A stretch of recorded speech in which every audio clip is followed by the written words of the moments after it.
ako yung mahirap na kalaban sa aking mga binabangga dahil nag-divest na ako bago pumasok sa politika. Kaya, for example, kung meron kang operating business, pwedeng targetan yung business mo. O baka hindi ka na lang magsasalita para hindi matarget yung business mo. Pero the fact na binenta ko na yung business ko, tapos yung kinita ko, ipinamimigay ko naman, at hindi ko kailangan kumita pa, wala silang mahanap na leverage sa akin. Kaya siguro ako'y malayang magsalita. Sa tingin ko, Subukan. baka balang araw, lahat ng mga congressman pwedeng makasuhan tungkol sa saan napunta yung MOOE nila. Evidence is also one of the basis for what they can go after, no? Kasi yung mahirap talaga in implicating someone is not just na may insertion sila, pero tumanggap sila ng pera. At kung sino yung tumanggap ng pera kay Bernardo o kay Alcantara, yun yung mabibuild nila ng case. Now, I don't know who else Bernardo or other available witnesses can point to that they gave money to. But I think it's more a question of sino yung mga tinanggal sa mga testimonya nila Bernardo or nila Alcantara na maaari sanang isama pa. Ang problem kasi dyan, kung yung credibility nito ni Bernardo, paiba-iba ito ng statement eh. Yes. So yun yung Parang nakikita apat na beses nang apat na nagbago. beses na eh. So yun na nakita namin na parang Minamanipula. nililigtas mo ba yung sarili mo at nagtuturo ka ng iba? What do you think Or, about that? nililigtas niya yung... Yun dapat. yung talagang Yung mga ano mastermind. niya. Mastermind. Do you think, sir, meron siyang pinagtatakpan dito? Marami naman na pong mga spekulasyon tungkol sa mga natanggal sa listahan. Kaya nga yung listahan ni Yumaong Yusek Cabral ay mahalaga dahil maraming may kopya nitong listahan. Kaya hindi pwedeng basta-basta magtanggal dito. At yung isang pahayag na tungkol sa laman nitong listahan, I'm sorry to bring this up, is may nabanggit ng at least 5 cabinet secretaries na may allocables. Hol! Yes. Ako, ngayon. para may nahulaan ako kung sinong sekretary.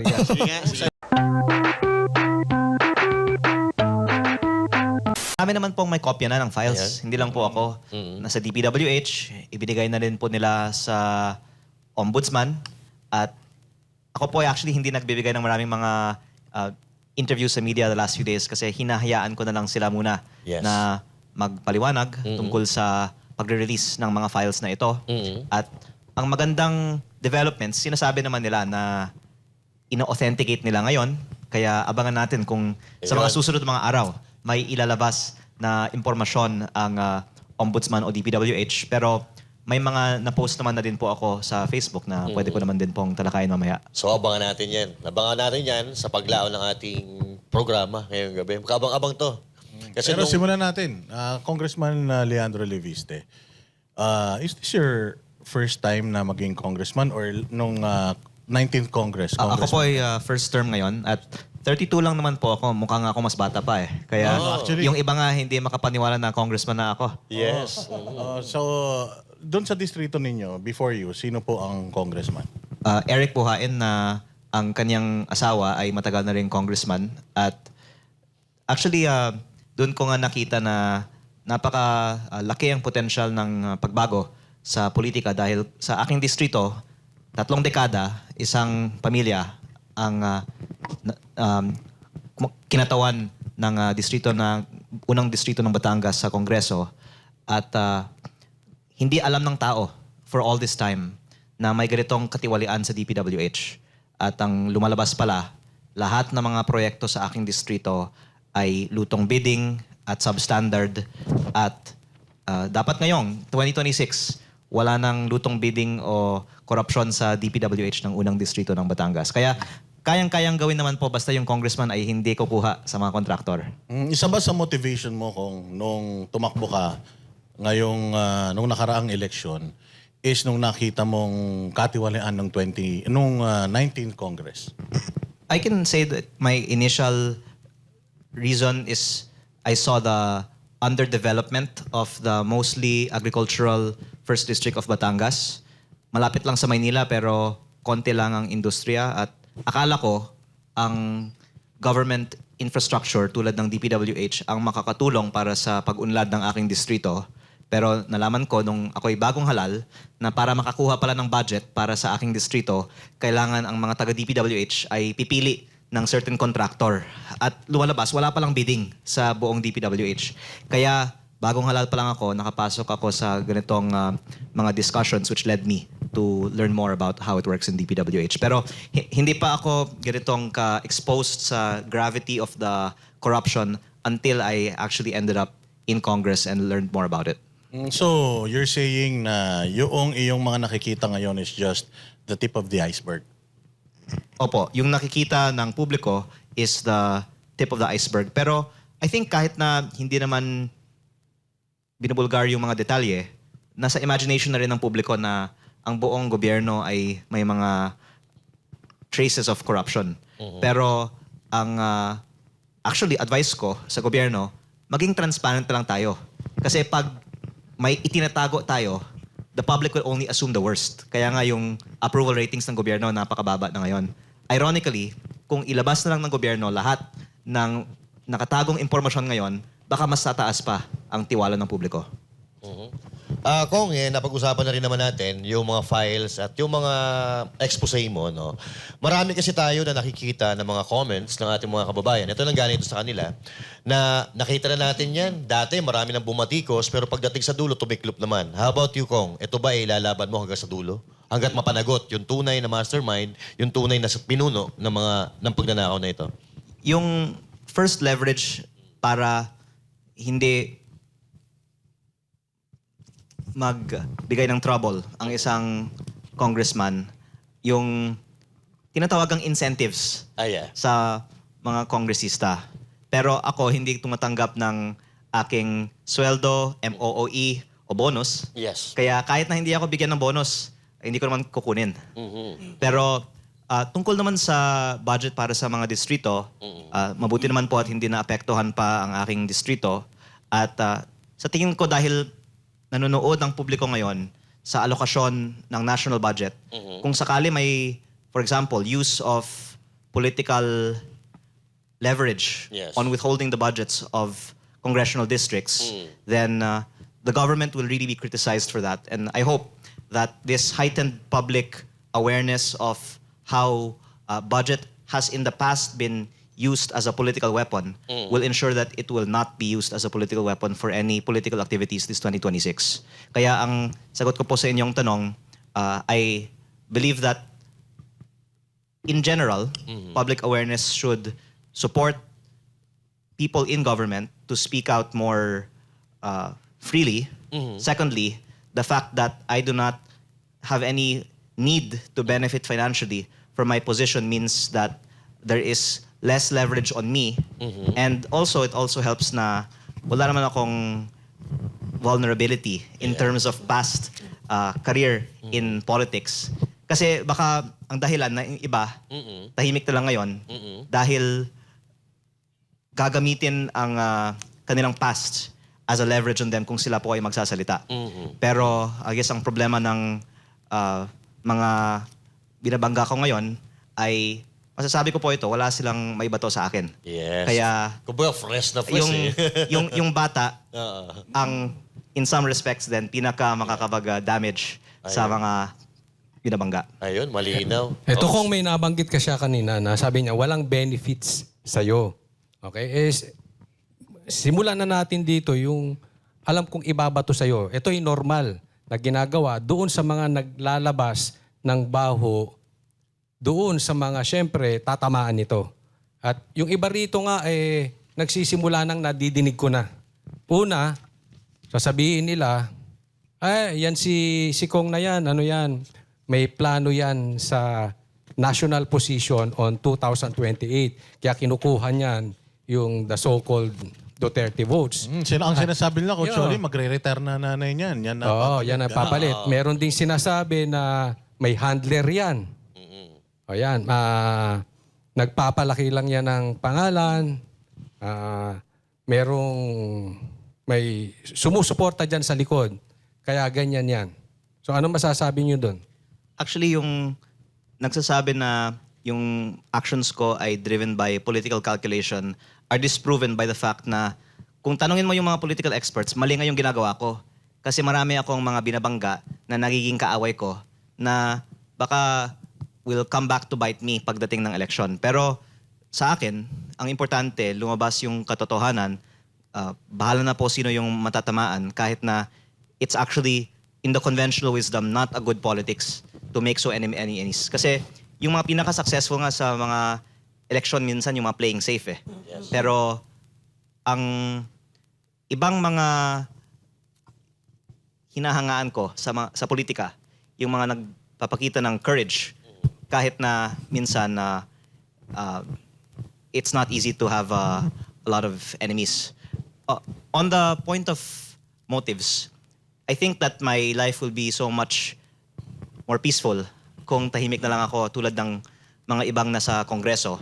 Pero the truth is, while it's difficult to make enemies, it's also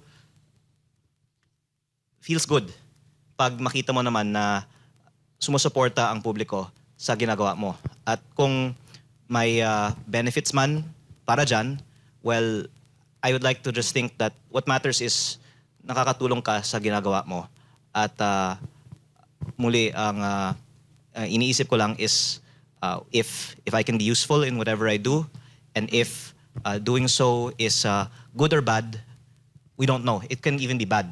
But I just want to be useful and not just be a waste of another seat in Congress, not doing anything for my 3 years in Congress. Okay, comment na naman ako. Papapatuloy ko na yung tanong niya kanina sa'yo na may plano ka bang tumakbo sa mas mataas sa national na yung coming 2028? May plano ka Naintindihan ba? nyo, Kong. By the way, linawin ko lang, yung mami ko, 2022 na halal. At pwede pang tumakbo ulit sa 2028. Kaya hindi totoo at least yung fact na dahil magre-retiro yung nanay ko, kaya ako nag-iingay ngayon. So no plan sa So, wala kang national plano. position. Well, that's my first response.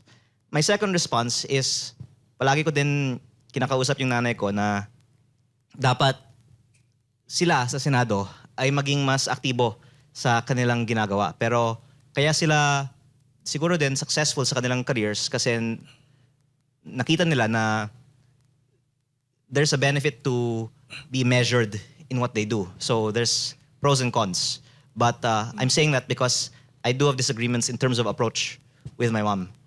At siguro, again, thinking about what should be done, kung hindi nangyayari yung mga nakikita kong dapat mangyari, for example, sa Senado, kakausapin ko yung mom ko.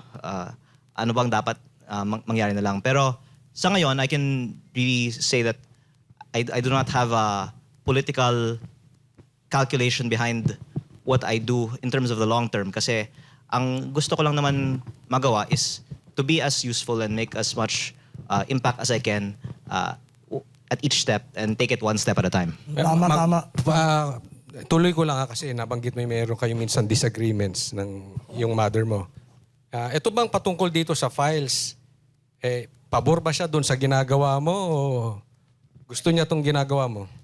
Kaya ko nga po nabanggit na the traditional wisdom is actually mali yung ginagawa ko. Kasi halos lahat lumabas na nga po ng mga nasa 19th Congress ay tagged as proponents ng mga DPWH projects. Kaya nagkaroon na ako ng maraming kaaway. At sila ay hindi tumatawag sa akin kasi papangalanan ko sila kung tatawagan nila ako, possibly. Tumatawag na lang sila sa aking ina. Kaya actually, pag nadidiscuss ko ito sa ibang mga interviews, at this point, nagiging medyo emotional ako kasi ikinalulungkot ko nga po na maraming pressure sa akin through my mom na tumahimik tungkol dito. Pero hindi ko naman po sinusundan yung aking ina. Which is also, I think, why they shouldn't take it against my mom yung ginagawa ko kasi nakikita naman po nila na independent ako sa kanya. Pero ang explanation ko lang po is there is a lot of pressure and we do disagree on this. But nonetheless, itinutuloy ko po ang aking ginagawa. Para sa akin kung bigyan yung ganyan kagaya nyo nila Garhaga, ikaw, Kuliste, bihira yung ganyan sa Congress. Sana mas marami pang kagaya nyo. Kasi matanda na ako, mas matanda pa ako sa'yo. Pero ngayon lang ako nakakita ng congressman na nakakatapang. Mas nakakabata. Pero actually, I would like to salute the approach of my colleague, Congressman Barzaga. Pero ibang-iba yung approach namin. Si Congressman Barzaga, all out siya. Umatake. Opo, ako po, mas Chill lang, chill. May strategy. ina-calculate ko muna the best approach. At kaya din ko po ito binabanggit kasi hinihingi ko din yung patience ng ating mga kasamahan. Minsan, kung for example, nagtatanong sila bakit hindi ko pa ginagawa ang isang bagay, lahat naman po ay nakaplano naman. At I think pag mangyari na po lahat, makikita naman na may deliberate reason for why I do what I do. Sana bago matapos yung show natin, kahit pisil lang ng may ero kang mailabas dito na... Bago. Oo, di ba? Bago, ano? Meron siyang na bago na pangalanan ang isang mataas na nasa Kongreso. Pwede, no? Pwede, no? Oo. Paring RJ.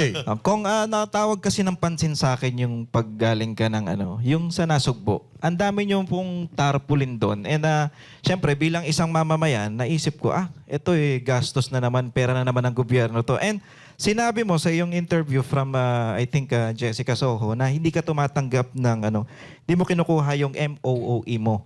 So which is, ito yung operational budget ng congressman na from 10 billion, pumalo siya ng I think 17 billion. Can you explain about this? Actually, yung sa Nasugbu, taga saan ka ba? GMA. I mean, taga Yes, sa nag-ano Nasugbu. kami doon nagsuswimming. Nakita ko yung kahabaan. Tapos nandun yung opisina nyo, di ba? Hindi alam ng mga taga ibang distrito, alam naman to ng mga taga Batangas. Private property yun. Kaya nga. Oo. Yung parang aso karera, tama? Opo. So, may ongoing investment ako doon Yeah. Oh. sa property na may mga tarpaulins ko. Opo. Pero ang reason nga na interest ako sa development ng aking distrito is because yung investments ko nandoon at matagal ko nang nakikita na ang lapit lang sa Maynila, ang daming ang mga dumadaan ng mga turista at iba pang mga industry sa area na yun pero kulang ng development. At gustong-gusto ko na makita in my lifetime na mag-develop ang Western Batangas. Now, on your second question about the MOOE. Yes, yung MOOE. Sabi mo hindi ka nagbe-benefit. Opo. So hindi mo Kaya, tinatanggap. Actually, ako nga yung pinakalugi sa Kongreso.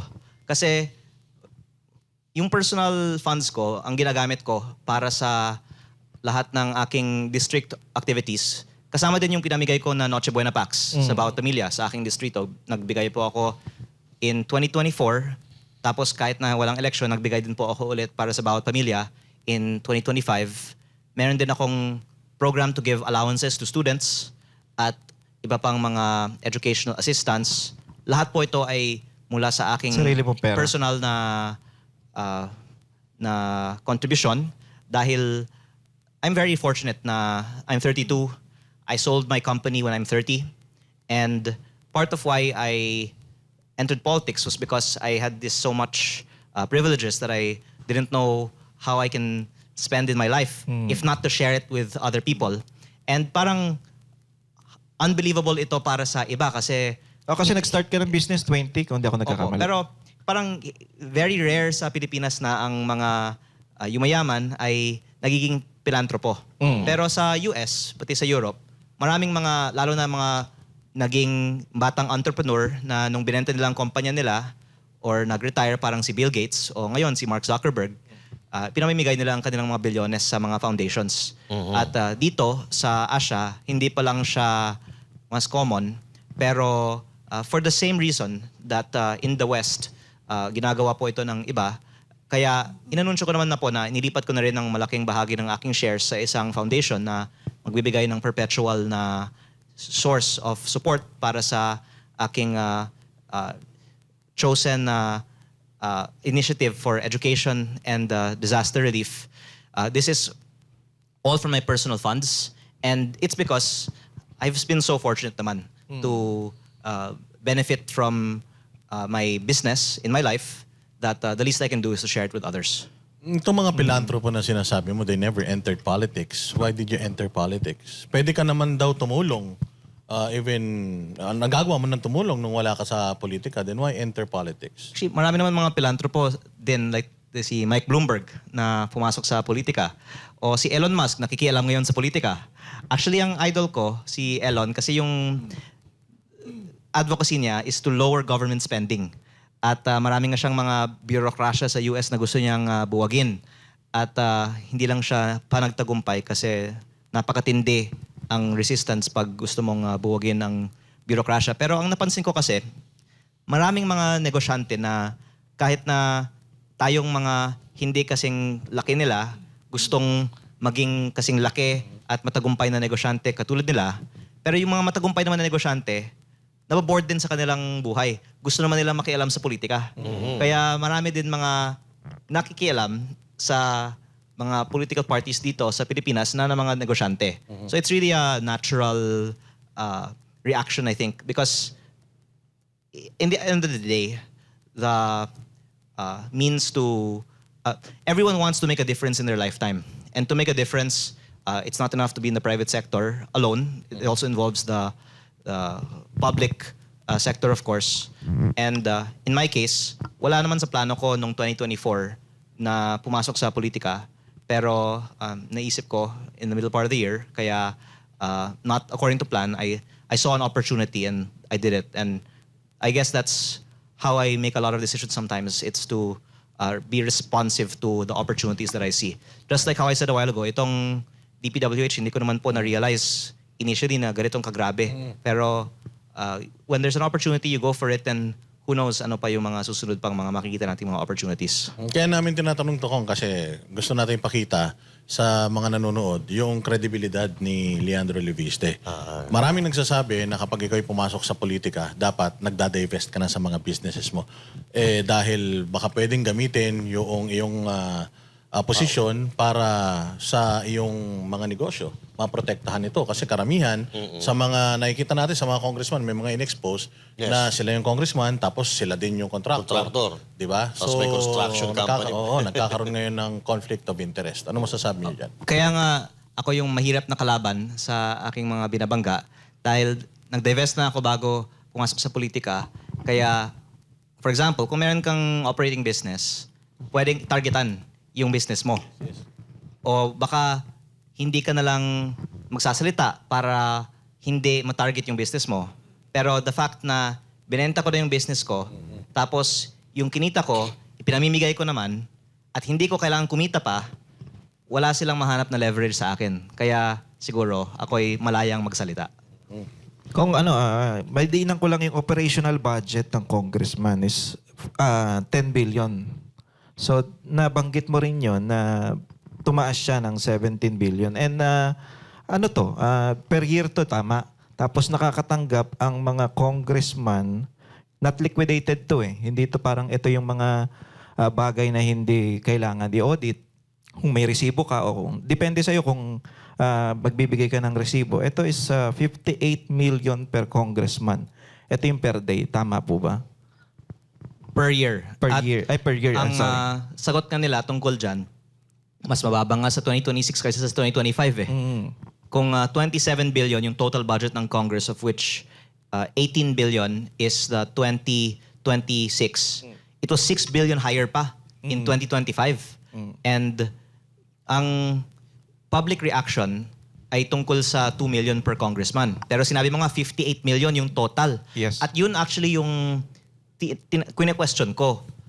Hindi kung tunay ba na may 2 million. Kasi sinabi na nga ni Deputy Speaker Puno, may 2 million. Ang question ko, saan napupunta yung natitira sa 58 million? Kasi hindi pa ito sinasagot ng Kongreso. May 58 million per congressman talaga. Baka 10 million dyan nasa kuryente, tubig, bond paper, ibang mga operating expenses ng Kongreso. Tapos meron tayong na-account na 20 million para sa ating mga office budgets, kasama dyan yung mga break bonus. Yeah. Pero yung natitira, meron kasing mga confidential, literally nakalagay sa breakdown, confidential fund sa breakdown ng Congress. Pero dapat pala natin malaman saan napupunta. Meron din other miscellaneous expenses At kasama dito ang professional services na pambayad sa mga consultants ng Kongreso. Meron akong mga nakausap ng mga consultants na nagsabi sila po ay binabayaran ng cash, kaya walang listahan. At dapat talagang i-deklara ng Kongreso sino ang lahat ng mga consultants na ito. At meron din opisyal na programa ang Kongreso na CARE program para sa mga social media consultants. Nagte-training sila sa Kongreso tungkol sa ano yung ipapost nila sa Facebook para ipagtanggol ang kabutihan ng Kongreso. At ang lumalabas, ang kalahati ng mysterious MOOE fund na ito ay maaaring napupunta sa social media activities at baka yung mga paboritong mga influencers Yan. natin sa Facebook na nagtatanggol para sa Kongreso at sa budget ng Kongreso ay pinapondohan pala ng budget ng Kongreso. Nabanggit niyan ba yung nakabayong yung binibigay sa kanila or naka-paper bag? Opo, yung iba. Mismo nagsabi sa akin na sila po ay binabayad ng cash sa supot o backpack. Sana all. Kong, mabalikan ko lang. Di ba Sana ikaw din, may MOOE. Pero sabi mo hindi mo kinukuha yun. So saan nanggagaling talagang pera mo yung pinambabayad o pinangpapasahod mo sa mga tao mo? Opo. At maliit lang yung binibigay ng Kongreso kumpara sa Iba. halaga ng Noche Buena para sa lahat ng mga pamilya sa aking distrito. Kaya yun nga yung sinasabi ko na walang ma-withhold na budget ang Kongreso sa akin kasi kahit na hindi ako bigyan, hindi ko naman kinukuha at mas malaki naman ang ginagastos ko. Hindi ka talaga nila masusuhulan, ano? Kasi yun ang nangyayari sa ibang Congress eh. Parang congressman, sinusuhulan sila kaya nananahimik. Opo. Kung anong reason, ba't hindi mo tinatanggap samantalang tinatanggap naman nila? And ikaw, kung halimbawa tatanggapin mo naman yung MOE mo, alam naman ng tao mapupunta sa nama dahil matuwid ka. Pwede mo Kasi namang sa tingin ko, isubukan. baka balang araw, lahat ng mga congressman pwedeng makasuhan tungkol sa saan napunta yung MOOE nila. Okay. So napag-usapan na rin na naman natin yan. Kasi base doon sa pinag-uusapan natin, marami talaga na tumatanggap ng mga congressmen. So ngayon, kung ikaw ay ordinaryong Pilipino magtitiwala ka pa ba sa Kongreso? Well, karamihan naman ng mga Pilipino ay nagtitiwala sa kanilang kongresista. At I think that has to still be reconciled. But perhaps in the coming election, many members of Congress will need to explain some more because many of these revelations are only coming more recently. But I think that Congress as an institution has a very low trust rating. Now. So that answers your question that maybe only 20% of the public approves of Congress as an institution. And that's why I find it funny that many people are defending the budget of Congress as if they think that it will change the public's perception. I think the best way to defend Congress is not through words but through action. Yes. And to just show the public where the money is going. Tama. Ito nga, napaka-unfair, no? Katulad lang sinasabi mo. Ikaw, kumukontra ka sa katiwalian, kumukontra ka sa mga nakawan sa gobyerno. Samantalang itong iba, alam naman nila na may nangyayaring hindi maganda sa gobyerno. So, eto, alam ko ito suntok sa buwan nito eh. Kasi kailangan mo munang mapatunayan na kasabwat sila sa pagnanakaw bago mo sila maparusahan. Pero in the future, naiisip mo ba, alam mo suntok sa buwan nito, pero magagawan kaya nating ng paraan para ma-sanction itong mga trabahador ng gobyerno na nananahimik, na obvious na may nangyayaring katiwalian o nakawan sa gobyerno? Baka wala na pong matitira.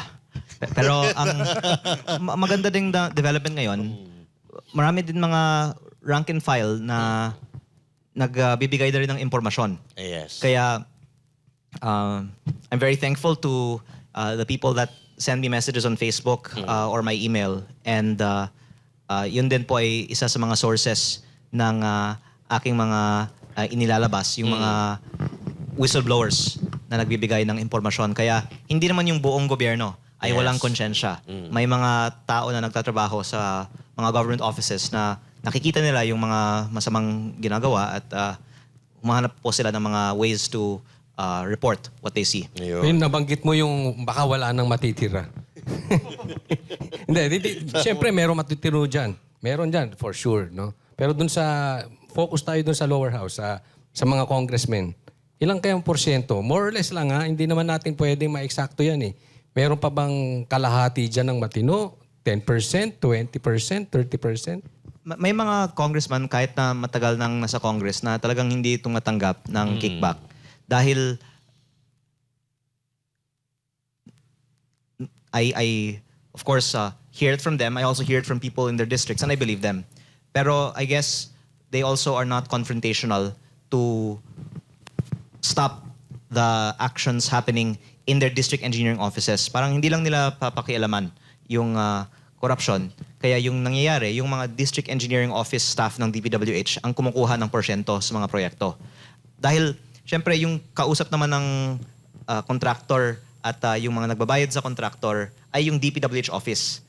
Depende na lang sa kanila kung may i-remit nila sa congressman. Kaya ako natanong kung ilang porsyento kasi para makita natin gano'n na ba kalalim talaga ang problema natin dun sa sistema. Pero ang point ko is actually, sa buong bansa, meron talagang kickback sa DPWH.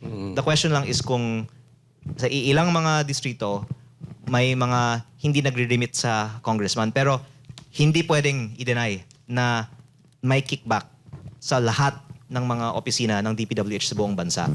At ang proof dyan, yung testimony mismo ni dating Yusek Roberto Bernardo. Pero in terms of in Congress, I guess there are many also who are not partaking in that themselves. But I think the problem for the whole flood control investigation is when you implicate a few members of Congress who have dealings with many members of Congress, talagang maraming mga madadawit dyan. And I am very curious to see in the next few weeks how they will file charges on a few who have dealings with many. And if eventually it will either mean that many will have to be involved or they will have to make some reason why not is it everyone safe to will be say affected. na itong ghost projects, itong flood control projects anomaly, it started on the 19th Congress? Ang sinasabi naman ay hindi pa ako napanganak at corrupt na ang DPWH, di ba? At ang difference lang was the amount. Nung araw, di ba, 70 million per congressman, 200 million per senator. Eh ngayon, baka times 20 ng mga halaga na yan. At ang nangyayari lang, lumaki yung buong government budget.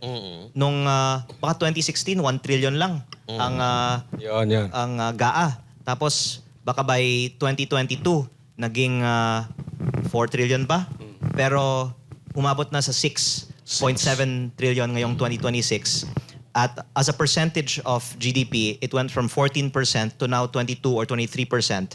And the solution, I think, is just to lower government spending. But as long as there is no strong public pushback to it, the temptation is for whoever is making the budget to make the budget as big as possible. Because I guess you want to maximize what you can while you're in the position. Okay, so these are the 10 top government agencies with biggest allocation in 2026. Department of Education, Department of Public Works and Highway, Department of Health, at et cetera, et cetera. Do you agree? Is this fair para sa inyo or Yes, the ano masasabi nito sa budget? budgets are publicly disclosed naman. And in 2025, the DPWH actually exceeded the DepEd, if I'm not mistaken. In 2024, even more so, kasi that's only the programmed appropriation. Meron yes. pang unprogrammed appropriation. By the way, this is one thing na dapat mabuksan pa in the coming weeks. Yung pinaka-worst na katiwalayaan sa DPWH ay hindi pa nabubuksan. Kasi yung unprogrammed appropriation na nanggaling sa PhilHealth funds ay napunta majority sa flood control. Ang natitira naman sa iba pang mga dubious projects. Kahit sa sarili kong distrito, meron din mga projects na ito. At yung mga programmed appropriation, ang Congress ang nag-select Yes. ng projects. At may mga paliwanag, requested sila by the local government units. Ang congressman ay identified as the proponent for many of the projects. Pero yung unprogrammed appropriation, it's already a fact that galing yan sa PhilHealth Fund. It was so important to divert the PhilHealth and the PDIC to fund these projects. Pero hindi pa nabubuksan ano yung 214 billion pesos of DPWH projects that were funded by unprogrammed appropriation. At ang lumalabas nga po, majority was flood control and almost all of it is substandard. At ang tanong, sino ang pumili ng 214 billion pesos of DPWH projects that had to be funded from unprogrammed appropriations? So I think that would be one of the biggest things that na bubuksan pa sa mga susunod na mga linggo. Ayun. So, ang problema talaga natin, unprogrammed, doon talaga nanggagaling yung ano eh. Kumbaga, ito ang nagiging tambayan ng mga korap na politiko, yung unprogrammed fund. Kasi ito, unliquidated ito eh. Kumbaga, they can spend it anytime they want lang na, ano lang eh, kumbaga, ano ba, certification lang? Ito yun, di ba? Similar siya sa programmed, except yung programmed dumaan sa Kongreso. Yung unprogrammed, executive yung pumili. Yes. At kinuha pa yung PhilHealth at yung PDIC para pondohan ito. Yes. Kaya yung hindi ko pa nakita na itinanong, yung 214 billion na yan, bakit napaka-importante yung mga proyektong yan na kinuha pa yung ganung pondo para dito at hindi pa nabuksan, ano yung 214 billion na yan? Ayun. Ang lumalabas, karamihan po ay flood control. So itong 2026 GAA, no? For 2 consecutive na budget natin, pinakamataas ang DPWH, which is, sabi sa batas, dapat pinakamataas ang education sector. I think DepEd mas mataas na sa 2026 kaysa sa Ngayong DPWH. 2026, yes. But 2024 and 2025, it was actually... DPWH. In-expose siya ni Yes. Congressman Arnie Teves before na mas mataas ang budget ng DPWH. 2 consecutive, 24 and 25. Ngayon 26, mas mataas na ang budget ng Department of Education sa programmed, program ba tawag dito, appropriations ba tawag dito. So sa mga unprogrammed, makikita ba natin dun sa mga unprogrammed appropriations nila na I parang think, lumalabas kalahati yung agwat ng... Tinigilan na rin yung unprogrammed DPWH projects kahit sa 2025 nung nagalit ang publiko tungkol sa unprogrammed in the late part of 2024, sa 2025 tinigil na. And itong 2026 sa na budget, 2026, I think wala nang unprogrammed funded by DPWH. Pero yung 2024 na unprogrammed ay ongoing pa. So this is a little bit technical already, pero yung isang pinananawagan ko ay sana kung tunay na gusto nating tigilan ng korupsyon, dapat yung mga proyekto na proven na funded by corruption and involved in corruption ay ikansela. Pero despite all of the investigations on certain projects, hindi pa nga kinansela ang mga ongoing projects na ito. So wala pa. May mga nagsasabi baka dahil binayaran na ang mga proyektong ito. So ito, dapat may nagbabanday dito eh. Pero itong Senate kasi, may napanood akong balita na parang walang nag-pick up eh. Pero napanood ko ito one time na yung Senate daw ay hindi na nila itatouch. Hindi sila makikialam sa budget, ipapaubayan nila sa executive, no? At magtatayo daw sila ng parang oversight committee. So, ito ba'y makakatulong kung sila-sila din na naman gagawa, katulad ng ICI? Sila-sila din ang gumawa. Alam ba, sinasabi nga ng publiko na sila ang may kagagawan, pero sila rin mag-iimbestiga. So, is it right para sa inyo, Kong? Oo. Depende kung sinong ilagay nila sa oversight committee. Ang mangyayari nito, sila-sila din na naman ang maglalagay kung ng mga tao doon sa oversight committee. Opo. I think kung sincere ang desire for oversight, dapat halo-halo. At pati yung mga nasa minority or nasa opposition ay ilagay din sa oversight committee. Pwede. Para kahit may question, itong mga nasa opposition, meron silang representative doon. Kaya lang, ang problema ko bakit hindi makikialam yung Senate sa budgeting? Kung halimbawa, may nakikita silang katiwalian. I think they will be in the oversight committee naman din. Both houses will be there. Pero yeah, dapat pati yung Mm. minority Meron din, ay dapat. meron din representation sa Oversight Committee. I see. Kong, yung DPWH, tinanggal daw nila yung mga flood control projects, pero nagdagdag naman sila ng, from the original budget na 16 billion, nagdagdag sila ng 17 billion para sa farm to market road. Parang nabanggit nyo rin before na panibagong flood control scandal or scam na naman to. Ayun. Opo, yung farm to market roads, well known to be a source of corruption dahil mahirap din na i-audit ang mga ganyang klaseng mga proyekto na nasa bukid na baka dahil maliit, hindi siya kasing nababantayan. At sa aking distrito, kulang na kulang ang alokasyon ng farm to market roads, pero inalok ako ni Congressman Garjola ng farm to market roads basta siya ang PPD ng contractor. Kaya ako nagreklamo din tungkol sa farm to market roads kasi alam ko na hindi naman equitable din ang distribution niyan, at kung may discretion, may temptation na yung nag-allocate, ibebenta na lang niya sa contractor yung alokasyon. Pero yung mas malaking halaga ay nasa asphalt overlay. At ang ipinagmalaki ng DPWH nung Nobyembre, ang sinabi nilang pinakamalaking reforma na gagawin nila ay ang pagbaba ng presyo ng mga construction materials by up to 50%. Ang pinakamalaking ibinaba ay nasa presyo ng asfalto by up to 67% pa nga. Pero nung Disyembre ay ibinalik Yes. sa dating presyo. In the end, I think binawasan ng konti. Parang sa aking distrito, nagsulat ako sa Committee on Accounts, Appropriations, kung pwedeng ibaba ng 25 to 30% ang presyo ng mga road projects in general, yung mga asphalt projects by 50%. Pero kahit na nagsulat ako na ibaba ang presyo ng mga proyekto sa aking distrito, in-apply pa yung mas mataas na mga presyo dahil baka ayaw nila na may isang distrito na may mababa kumpara sa iba.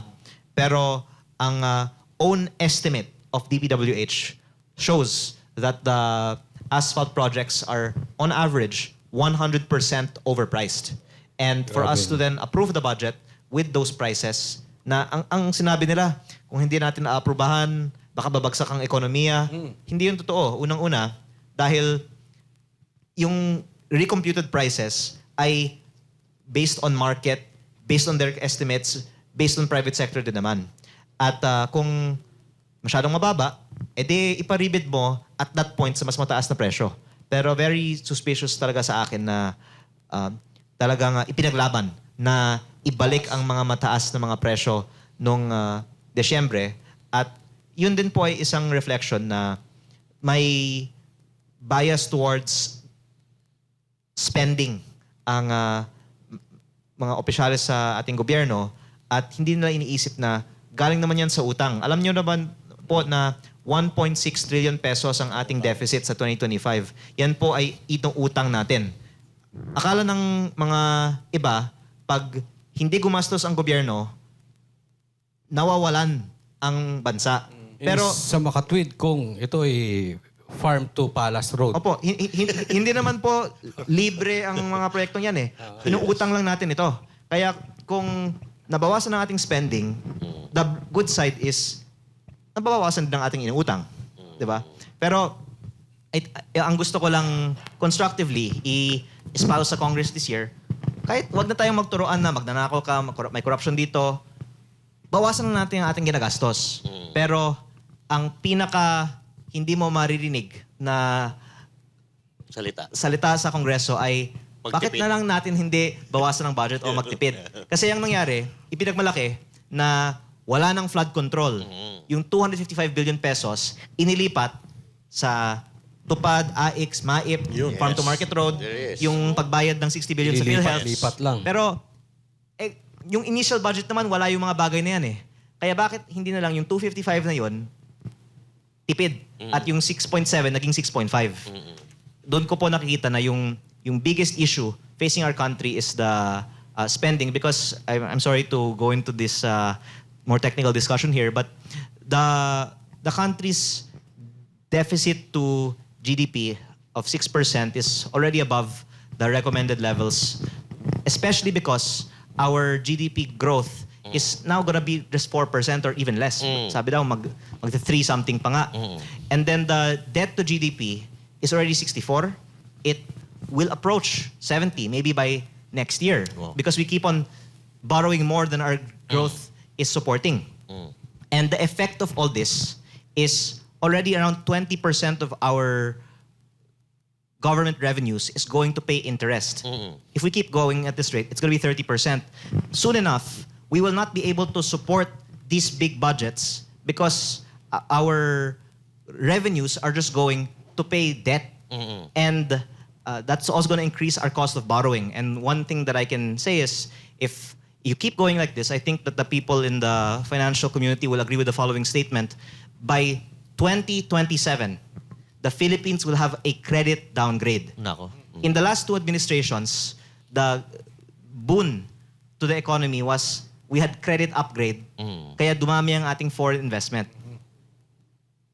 Pag ma-downgrade pa ang ating credit rating, yan yung magiging judgment na ng business community na bagsak ang ating ekonomiya at sana we take action this 2026 on lowering spending before this catastrophic event will happen possibly in 2027. Congressman, may nabanggit ka kanina na si Congressman Guardiola ang namimili ng mga engineer. Tama ba yan? Siya ay nag-allocate ng budget dahil nagpadala sa akin ng listahan ng mga farm-to-market roads. Imbes na DA ang kausap para sa mga farm-to-market roads, siya ang Siya kausap. ang kausap. Pero tama ba yun? O mali yun? Ay, mali talaga dahil Construction Workers Solidarity Party list siya, hindi naman siya Department of Agriculture. Tama. So talagang may depekto doon sa ganung ginagawa niya, no?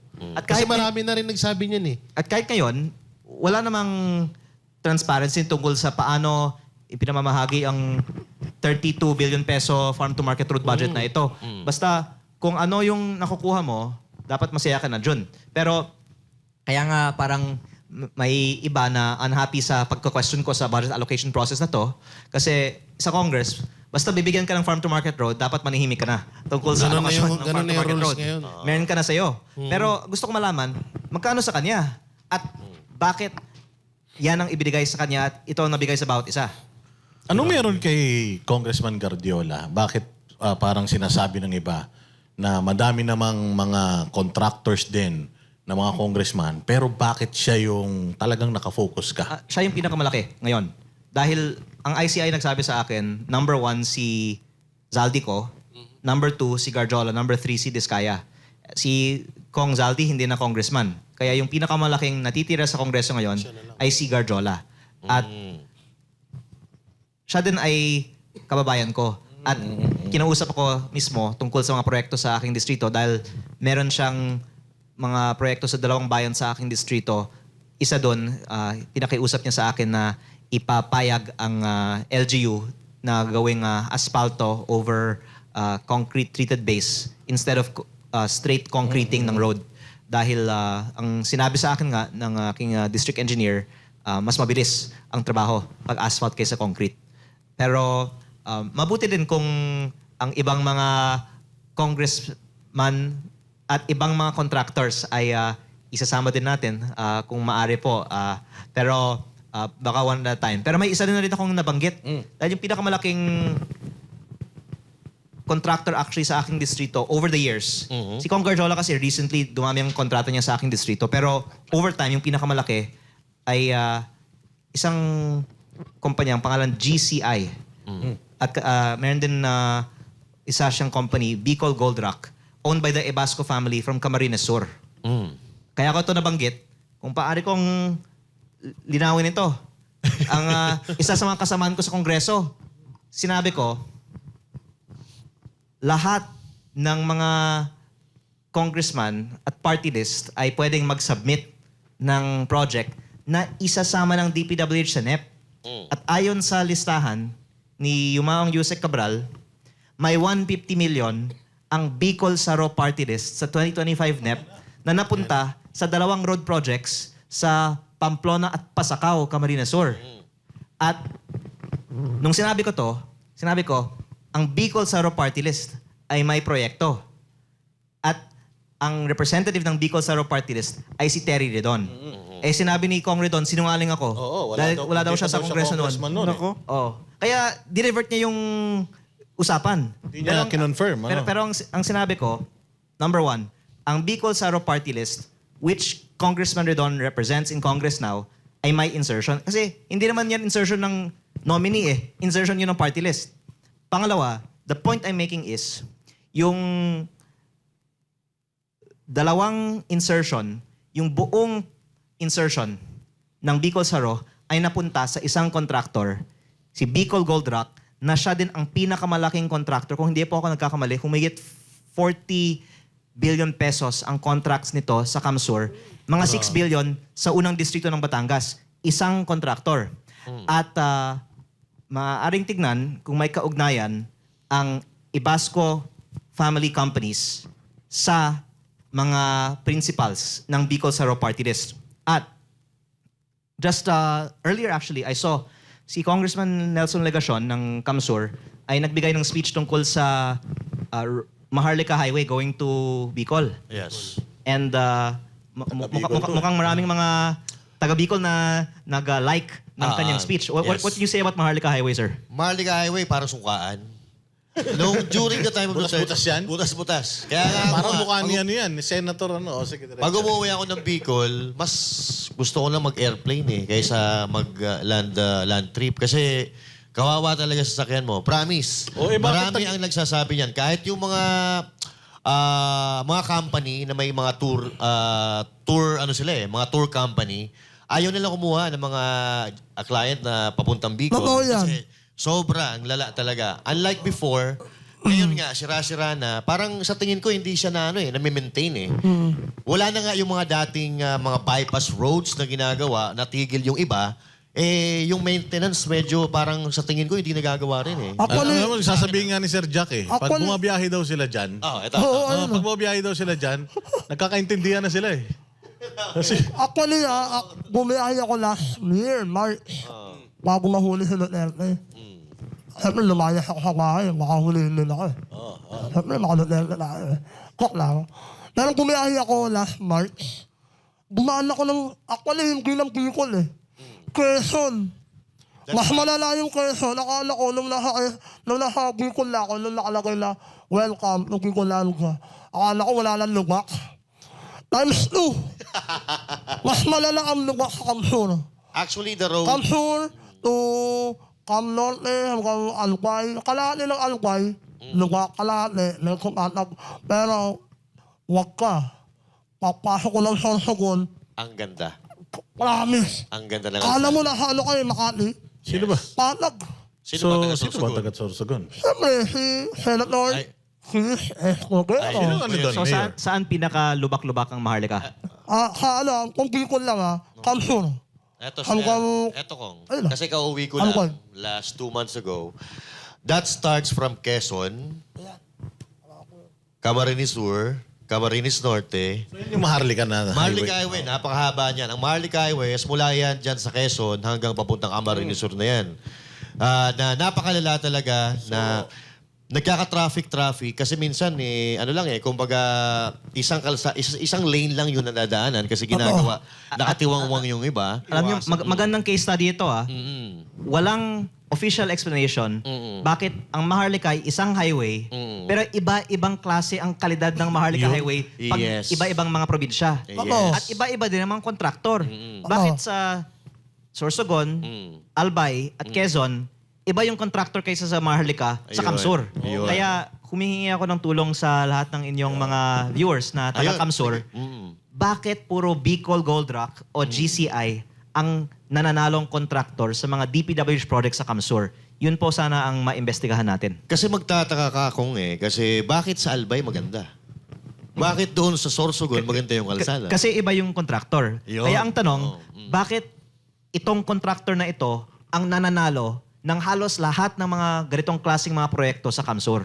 Kung sablay naman yung ginagawa nila doon sa Maharlika, di ba? Bakit sila pa rin yung nananalo? Tama yun, Kong. Baka sir, alam niyo bakit? mahirap magsalita nang wala tayong Ako na pinangahawakan. maghahaki, ako na maghahaki. Ako na magsabi. Corruption. Palakasan. Sino? Sino yun? Pangalanan Ayun, mo. baka mawala ako eh. Papaglanan ako mawala. Kayo naman, Marami baka na- corruption. Marami nang galit sa'yo. Kaya ako eh, di ba? Basta So, sa akin, dyan sa ano na yan, Maharlika highway na yan, basta Bicol, gold rock na yung Gold rock nakakakuha. na. Oo. At itong gold rock na ito ay connected sa Bicol Saro Party List. Tama ba? Nagkataon, lahat ng mga insertion niya napunta kay Gold Rock. And yung may-ari ng gold rock, I see. Ang bidding dapat competitive eh. Dapat, oo. Eh bakit parehong contractor yung nananalo sa mga proyektong ito? Alam mo, Baka sila lang nagbibid. pag may oras tayo ngayong 2026, buksan lang natin lahat ng mga data ng mga bidding ng DPWH. Pwede. Kasi patunay na hindi competitive ang bidding pag halimbawa 100 million yung budget, tapos yung mga bidder tatlo, 99, 98, 97. Bakit walang nagbid ng 90 o 85? ang naririnig natin dyan kung ginagawa pa lang daw yung bidding, may nanalo na eh. Parang ganun yung naririnig natin. I don't know. Kasi ikaw nasa loob ng Kongreso. Ganun po ba talaga yung nangyayari? Yun nga po yung alegasyon. Pero kung tunay na may collusion at lutuan ng mga bidding, hindi lang dapat 3 o 10 kontraktor ang makulong. Dapat lahat ng mga nananalong mga kontraktor, pati yung mga losing contractor na kakonsyaba nila sa lutuan ng bidding, ay makasuhan. Pero Tama. napakahirap naman ito para sa ating gobyerno dahil wala nang magbibid sa mga government contracts. So it's really a big problem. But that's why I'm just calling out the, let's just say it, hypocrisy in the ongoing investigations. Kasi kung tunay nating gustong linis ang sistemang ito, hindi dapat tayo mamili lang Yes. ng iilan na mga distrito o mga kontraktor. Tsaka kanina may nasabi ka na overspending, no? Parang hindi na ma-manage ata ng maayos yung pondo ng gobyerno. Kasi kung makikita po natin, base sa nagdaang allocation, ang may pinakamalaking budget ata, if I'm not mistaken, is Congressman Sandro Marcos and pangalawa ata is si Congressman then Speaker Romualdez, which is 15 billion and 14 billion kay ano. Na kung ikukumpara natin doon sa ibang distrito, mas malalaki yung pangangailangan nila. Mas malalaki yung pangangailangan nila sa kanilang distrito compare sa district ni Congressman Sandro Marcos and Romualdez. So, parang sa akin, parang ang nangyayari may favoritism or dahil kapag-anak ka ng Pangulo. Kasi, kung pagbabasehan natin yung figure, yung numbers, ganun po talaga eh. Yun talagang realidad na nangyari. So, what can you say about it? Parang Actually, yung doon may mali na eh. isang dahilan na gusto kong hayaan ng DPWH mag-comment sa in-upload kong mga Cabral files. Dahil yun nga yung nagsistick out sa listahan ni Yumaong Yusek Cabral, yung budget per district at sino ang nakakuha ng pinakamalaking budget. At ito actually ay verifiable based on publicly available data. Yes. At it's a bit funny na such basic information like magkano ang alokasyon ng isang distrito hindi pa naikumpirma ng DPWH. Baka may dahilan Yun. na ayaw nilang ikumpirma. Yes. Pero sana ang media naman sa susunod na pagkakataon na interviewin ang DPWH ay magtanong, totoo ba na ito ang alokasyon? Dahil kung maganda naman ang mga projects, hindi natin dapat ikahiya na malaki ang nadala natin sa ating distrito. Dapat ipagmalaki pa nga natin, di ba? Bakit yung ibang media, pagka yung tanong sa'yo, mabigat? Pero pag nagtatanong sila sa ibang politiko, parang ang gagaan ng mga tanong. Yung ba yung nag-interview yung babae? Pero iba-iba. Hindi lang yung babae na yun, ha? Maraming iba. Marami pa. Pagka nakikita nilang may leaning dito sa kabila, matitindi. Talagang binakbakbakan nila ng tanong na akala naman nila, kaya nila. Nakita natin yung interview ni Kong. Talagang wala silang nakuha. Meron Hindi isang nila interview nakulong si Kong na parang pinalalabas na Duterte aligned siya or Yes. Duterte supporter siya. Sabi DDS daw siya. Ayun. Oo. Anong masasabi niyo doon? Kasi parang sinabi na wala bang Duterte dyan sa mga ine-expose mo or in-expose mo na mga listahan? Actually, yung funny thing is, baka kung may Duterte, gusto nilang ilabas yung listahan. Yes. Nilabas yung listahan, Wala. walang insertion na nakapangalan sa Duterte, kaya ayaw nila sanang ilabas yung listahan. I have a few things to add. Number one, sa 2025 budget per district summary ng DPWH mismo, nandun yung allocable per district. 4 na distrito sa bansa ay 0 ang allocable budget. Mm. 2 sa Davao City, Mm.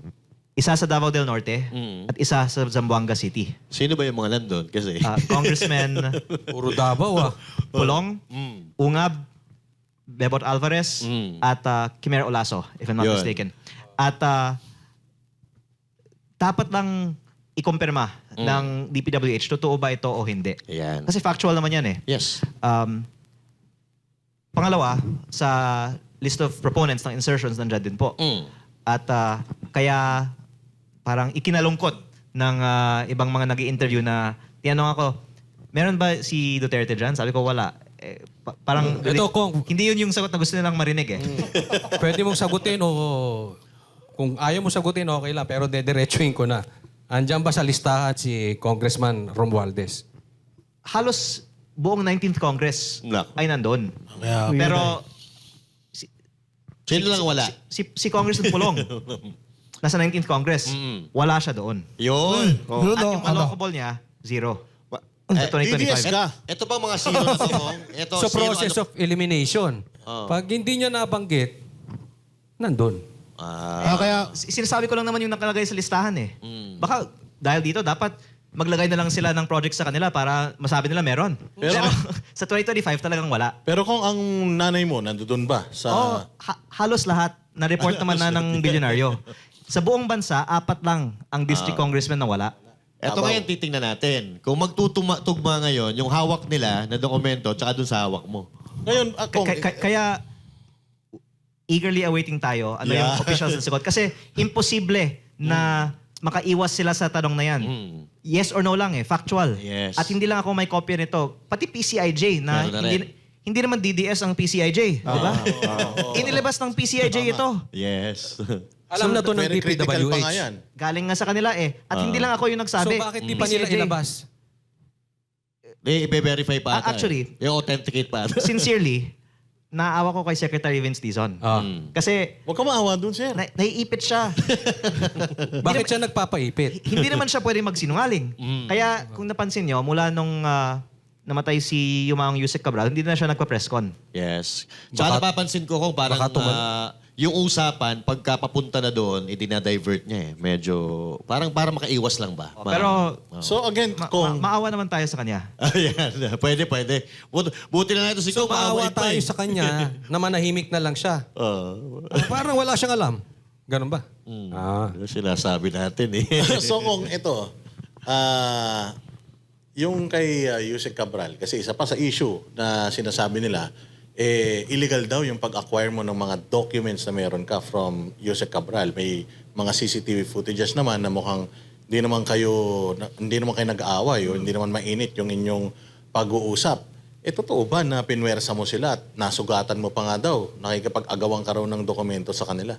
Ikaw lang po nabanggit na yung CCTV footage na inilabas nila, nagpapakita naman na, una, hawak ko yung dokumento, kaya authentic yung dokumento. At pinag-uusapan namin as we were walking through the hallway ng maayos naman. At hindi lang yun, 3.5 buwan ang lumipas mula noon at ng kanyang death na wala naman din siyang sinabi. By the way, November ko pa sinasabi sa publiko na meron akong kopya nitong datos at at the time, hindi lang pinag-interesan ng iba ang sinasabi ko tungkol dito.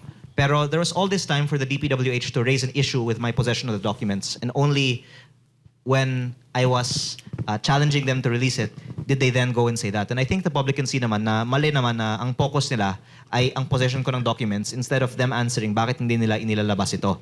At hindi lang naman po ako kasi ang may kopya nito, pati ang iba may kopya nito.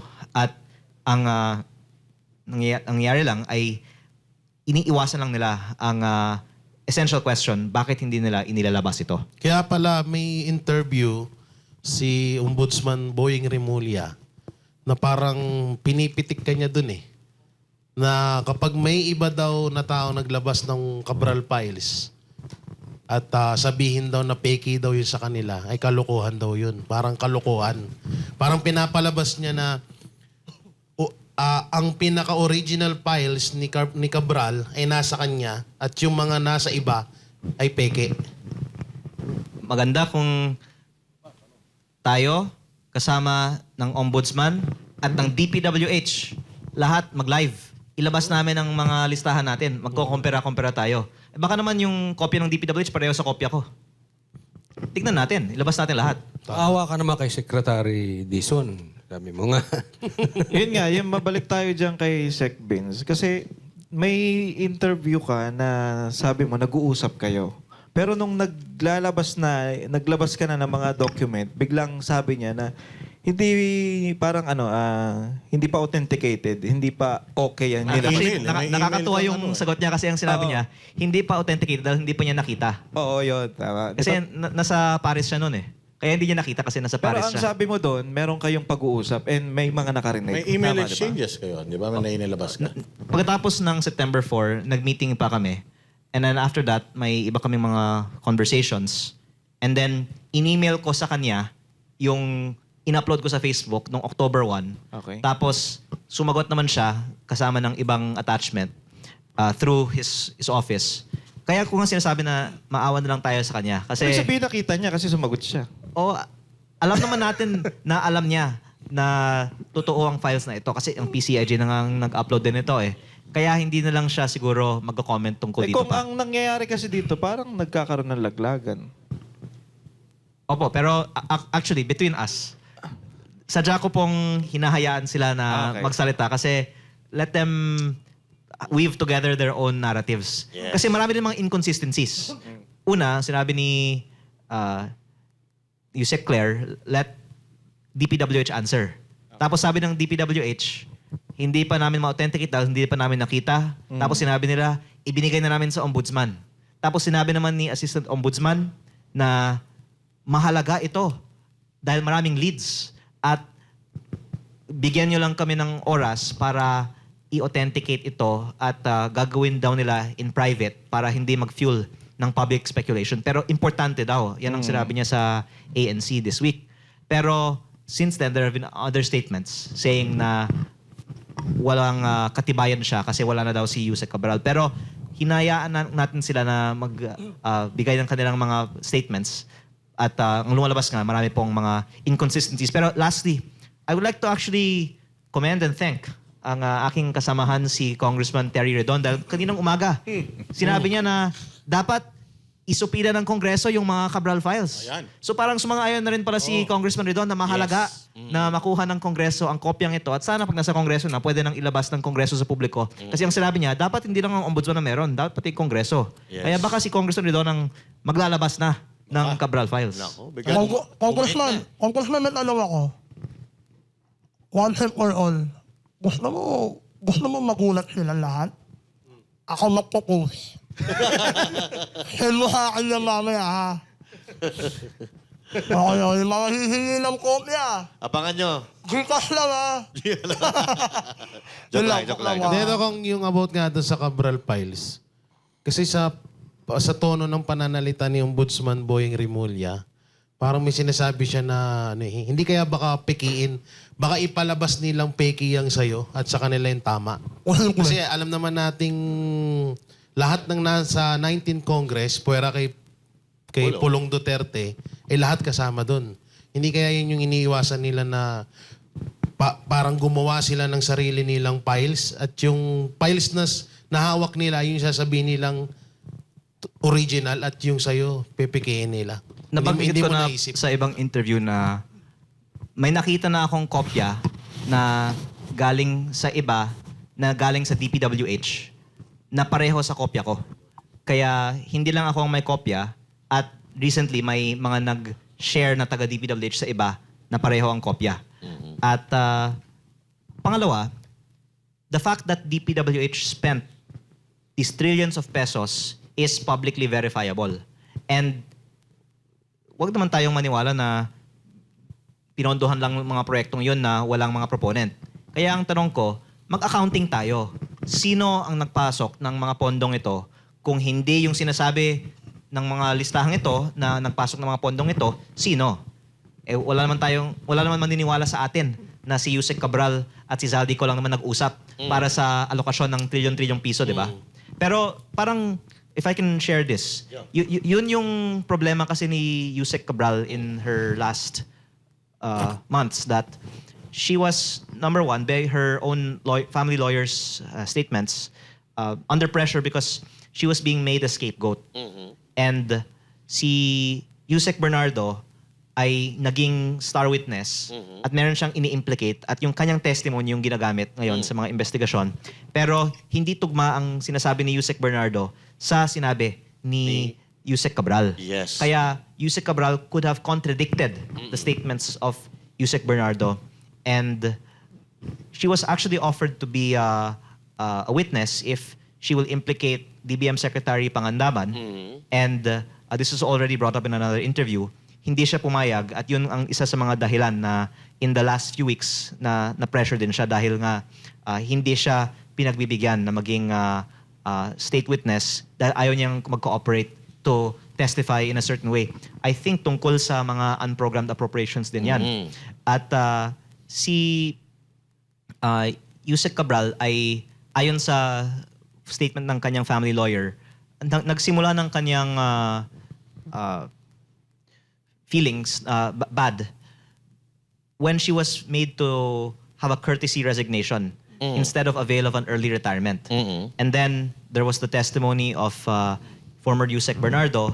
And then there was the press con on the day that she died when there was a statement by the DPWH recommending that charges be filed on a number of individuals where she was on the list na may statement na dapat managot ang mga taong ito.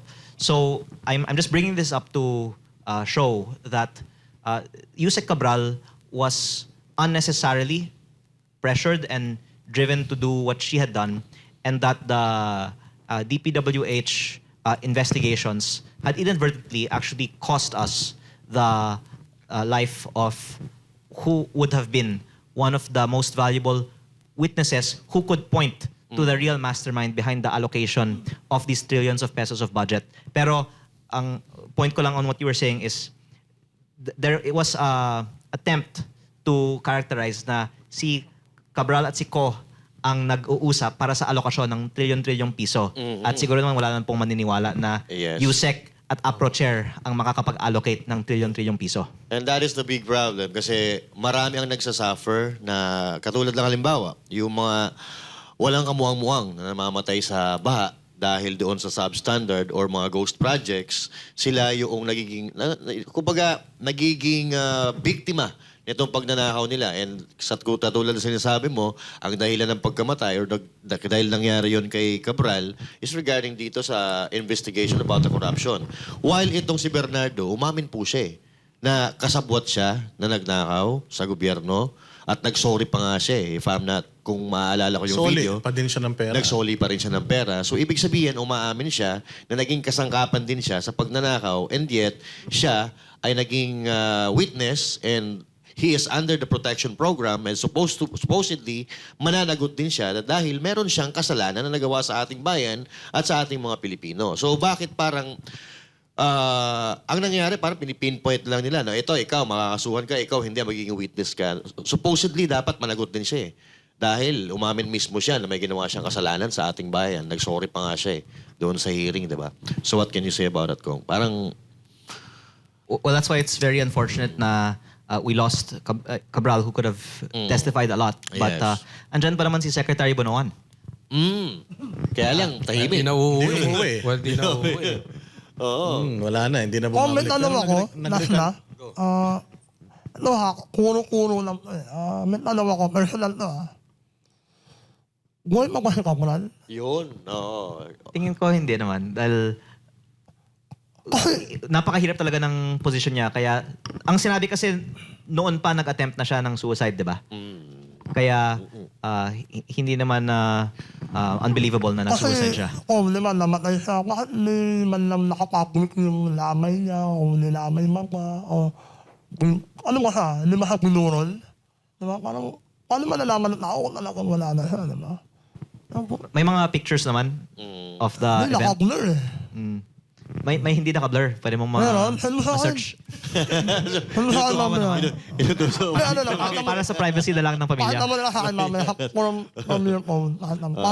Para makatulog na ako. Hindi, makatulog na kayo eh. Ayun. Kasi marami nagtatanong kay Pero Sir Jack. seriously, all the more we should value the life of Secretary Bonoan. Habang buhay siya, sana sabihin na niya lahat. Yes. Kung buhay, parang may mangyayari sa kanya masama. Parang may malalaglag ah. Parang yung sinabi mo ko, parang may masamang mangyayari. Hindi, tama yun, which is tama. Kasi, Pero nag-recant na, partner, si Alcantara, nag-recant siya ng kanyang testimonya. Sinabi niya na hindi daw siya involved. Oo, pero marami silang mga binitawang or inilaglag na mga senador. At ngayon, yung ibang mga senador na yan, nag-ano na, sinasagot na nila yung mga kasong isinampa sa kanila. So anong masasabi mo doon, Kong, na bakit parang Senado ang inaatake nung mga testimonya nung mga taga-DPWH? Bakit hindi Congress?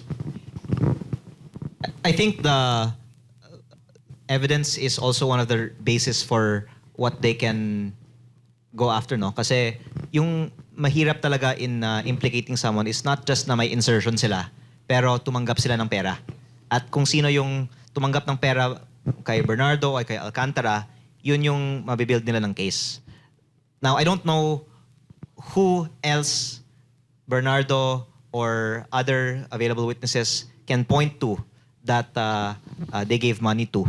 But I think it's more a question of sino yung mga tinanggal sa mga testimonya nila Bernardo or nila Alcantara na maaari sanang isama pa. Ang problem kasi dyan, Kong, yung credibility nito ni Bernardo, paiba-iba ito ng statement eh. yes. So yun yung Parang nakikita apat na beses nang apat na nagbago. beses na eh. So yun na nakita namin na parang ano to, Minamanipula. nililigtas mo ba yung sarili mo at nagtuturo ka ng iba? What do you Or, think about that? nililigtas niya yung Yung dapat. yung talagang Yung mga ano mastermind. niya. Mastermind. Do you think, sir, meron siyang pinagtatakpan dito? Marami naman na pong mga spekulasyon tungkol sa mga natanggal sa listahan. Kaya nga yung listahan ni Yumaong Yusek Cabral ay mahalaga dahil maraming may kopya nitong listahan. Kaya hindi pwedeng basta-basta magtanggal dito. At yung isang pahayag na tungkol sa laman nitong listahan, I'm sorry to bring this up, is may nabanggit ng at least 5 cabinet secretaries na may allocables. Hoy, Ako, para may nahulaan ako kung sinong sekretary yan. Sige nga, sige Sa inyo nga. rin galing yan. Imposible At least daw 5 yan eh. At least 5. At least 5. Ilan ba yung nag-resign? Hindi, yung at least 5 na to, nasa gobyerno pa sila eh. Hanggang ngayon? Oo. Diba So yan? yung mga nag-resign or pinag-resign, wala doon sa At least 5 eh. Kaya baka kung isama mo yung mga resign, 6 or 7. Kaya at least 5 ang may allocable. Okay, gawa ka. Gets. Which is illegal ba ito? Maitim ba ito? At least 5 eh. At Iba-iba. least 5. Kasama yung mga nag-resign, at least 7, sabi ni ano eh. Pero di ba, Congressman, naipasa mo na rin yan kala Kiko Barsaga, kay Lako. Elijah, yung files na yan. Opo. Yun yung nakita ko sa post. Dinenay niya At ipapasa ko rin kay Jack. Ipapasa mo rin yan Yun. kay Jack. Pero ito, seriously Kong, since marami nang nakakalat na yung files na yan, at sabi mo, hindi rin pwedeng i-deny ito ng DPWH. So hindi tama yung ilalabas ng ombudsman at sa inyo, ibig sabihin, talagang meron silang gustong pailalim na galaw dito. Kasi hindi tatama. Okay. In short, dapat siguro itulak natin ng itulak to, hindi ito mamatay, kontakin nyo lang kami Banat Heroes. Araw-arawin namin to kasi kailangan lumabas to eh. Importante lumabas kasi hindi na nila ito madi-deny since marami nang may hawak. At tama din na, as you said, the public pressure is important para sila yung maglabas. Dahil kung ilabas ko, sasabihin lang nila, peke. Ngayon, kung ilalabas nila at buo, salamat. Kung ilalabas nila at may tinanggal, maraming mga magsasabi na may natanggal. Yun. At yung pinakagusto na siguro ng iba, malimutan lang ng publiko ang topic na ito. Yun. Pero as long as the public is calling for it, then hindi dapat maiwasan na lumabas ang listahan mula sa kanila na may authentication at kailangan sagutin sino yung at least 5 na may allocable. Let's say, for example, nailabas ito at nandun nga yung mga pangalan ng mga mastermind na tinutukoy ng mga Pilipino, May ano ba yon? Parang may power ba yon? Pwede ba silang ma-sanction doon? Bago mo sagutin yan, kung pwede bang magsabi ka kahit isang secretary bago matapos yung show? Pero SAP. Ano ba? ES. Actually, yung Ganun eh. nabanggit na nga sa public, si Secretary Manny Bonoan, marami Yes. naman mga nakatag sa kanya. Pero maaari naman sabihin na trabaho naman ng DPWH Secretary na mag-identify ng mga projects. Dapat lang tignan saan ang mga projects na ito at sino yung mga contractor. Pero as you said, nabanggit na rin na may ES-SAP, pero ito po ay actually nakatag as OP. OP. OP. Ano man ang OP. At ang maaari kong pong sabihin ay sa sarili kong distrito, ang pinakamalaking proyekto sa listahan nito at ito ay solar streetlights nakita ko yan. at 233,000 pesos per piece. Tapos yung 8 billion pesos na ito ay mga 60% sa flood control. At hindi naman ito mga proyekto na national priority or talagang kailangan.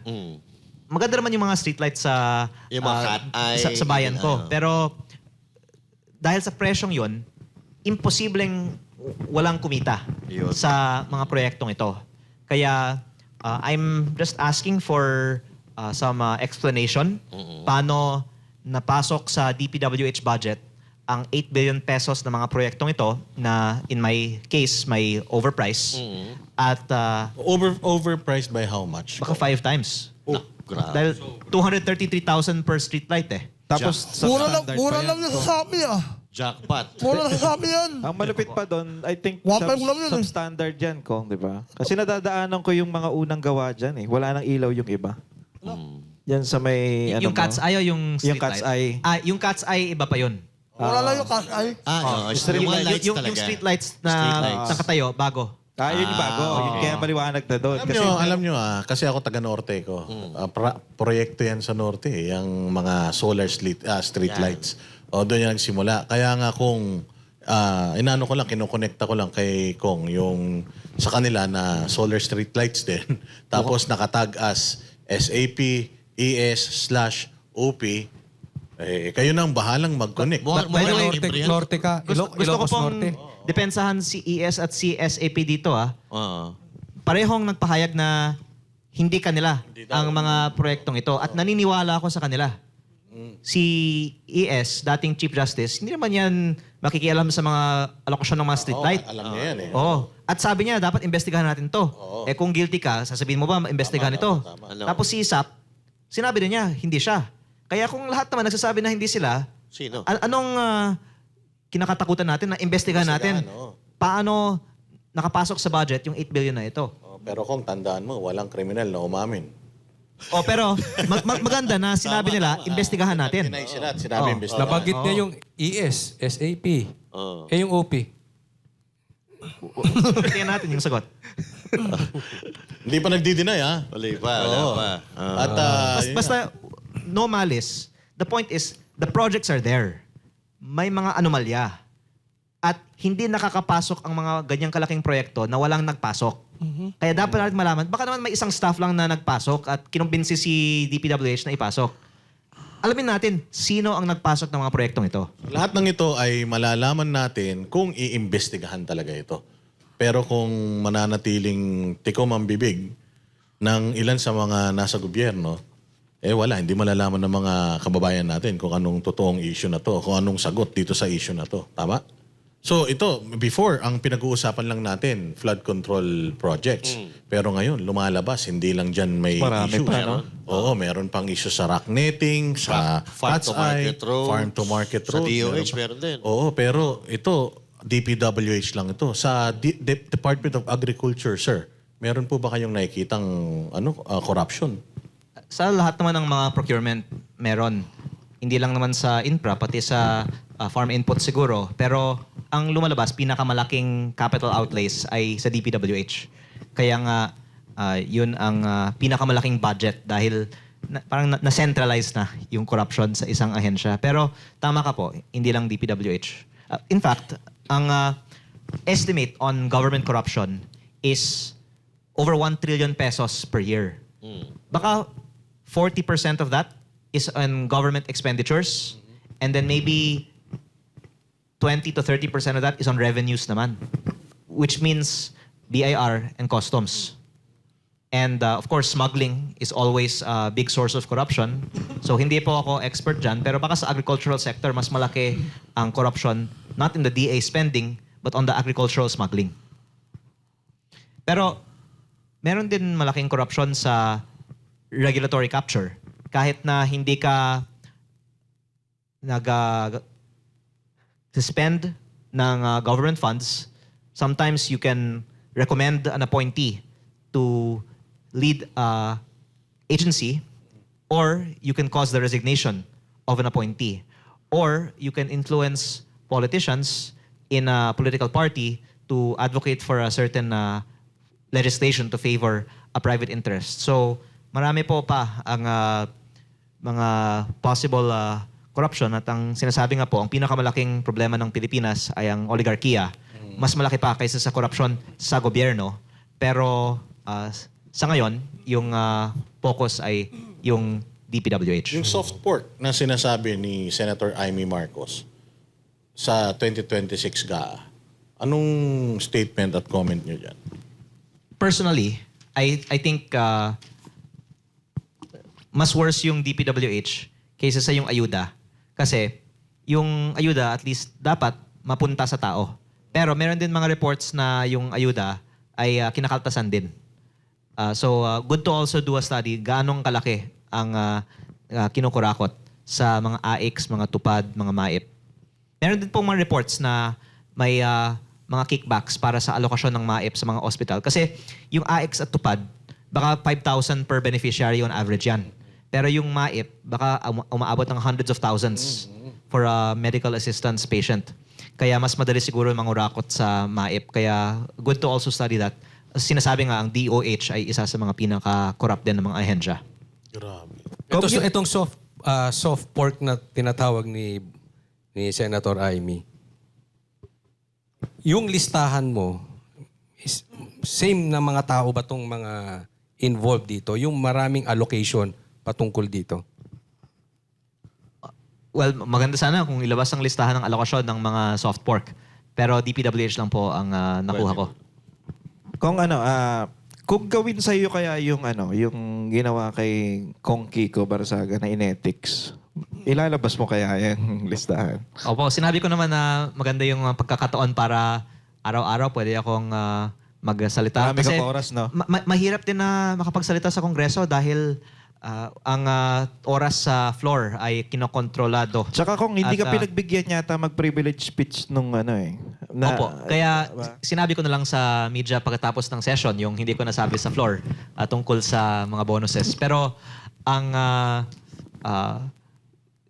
pag-file ng kaso sa akin will be a good opportunity para araw-araw meron akong opportunity to share more about what I know about Congress. Okay, kaya wala pa Yung siguro bonus. nagpa-file. Yung mga Dito, bonuses ba na yan, lahat nakatanggap?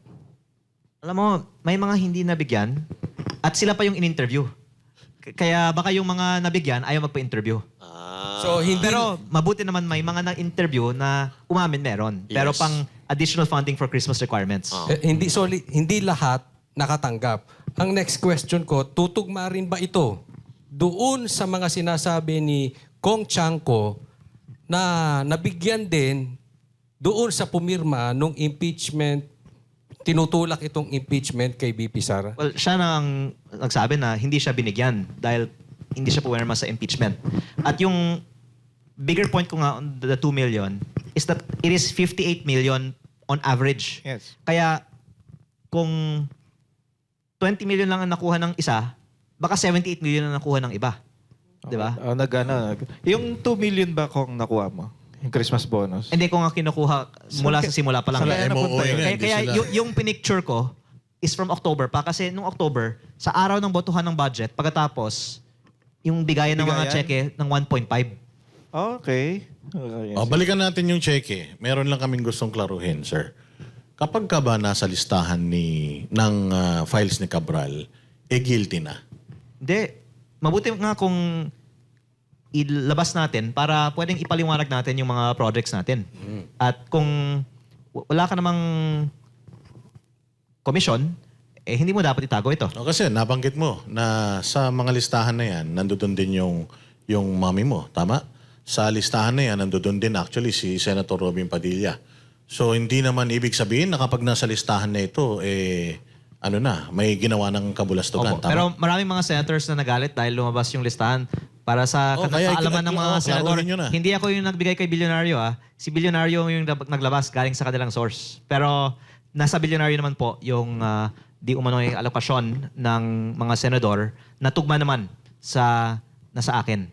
At yung mahirap lang sa pag-identify ng connection ng senator to insertion is walang distrito yung senator. Mas madali pag congressman kasi kung nasa distrito ko sa Batangas ang isang project, dapat may alam ako tungkol sa project na ito. Kaya madaling i-deny pag wala kang sariling distrito. Pero dapat tignan yung connection sa gumawa ng proyekto o sa lugar kung saan naglanding ang proyekto. Pero yung pinaka-tight na case na pwedeng gawin ay pag may connection talaga yung contractor sa proponent.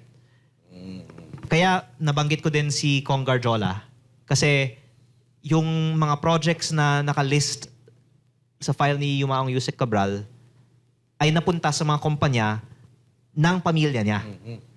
Kaya kung gusto mag-sample ang gobyerno ng mga unang makasuhan, hindi dapat yung mga nakakuha lang ng ilan-ilan na mga proyekto na ang alegasyon, kumikbak sila sa contractor.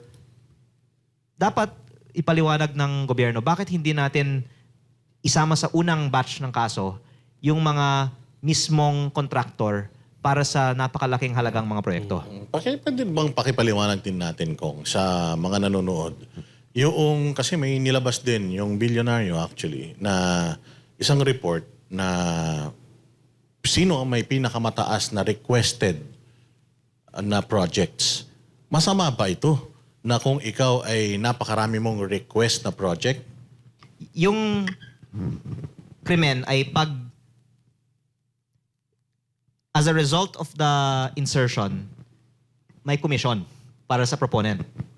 At kaya yung mga kinakasuhan ng ombudsman ngayon ay yung mga itinuturo ni dating Yusek Bernardo dahil ang alegasyon nga ay nagbigay siya sa kanila. Hindi natin alam kung Or totoo hindi. ito, pero yan ang alegasyon. Mapapatunayan. Yan ang kailangan na laman ng kaso. Kaya ako po pinapoint out yung mga congressman na contractor na proponent sa sariling mga proyekto kasi yun, hindi nila maitanggi na napunta sa kanila yung pondo ng proyekto kasi sila nga ang may-ari ng contractor. So, conflict of interest. Kaya kung hindi kasama ang mga katulad ni Congressman Garjola sa unang batch ng mga kaso, then talagang it will give me doubt on the process because I think the easiest case to build is on the proponent who is the contractor for their own project. Tama ka doon kasi 'di ba sabi mo kanina, una si Saldico, pangalawa si Guardiola, at pangatlo si Diskaya sa may alam diyan sa isyung yan. So naunang kasuhan si Diskaya at si Guardiola ngayon parang hindi nila papaimbestigahan. Pero in fairness naman, na-freeze na rin ang accounts niya.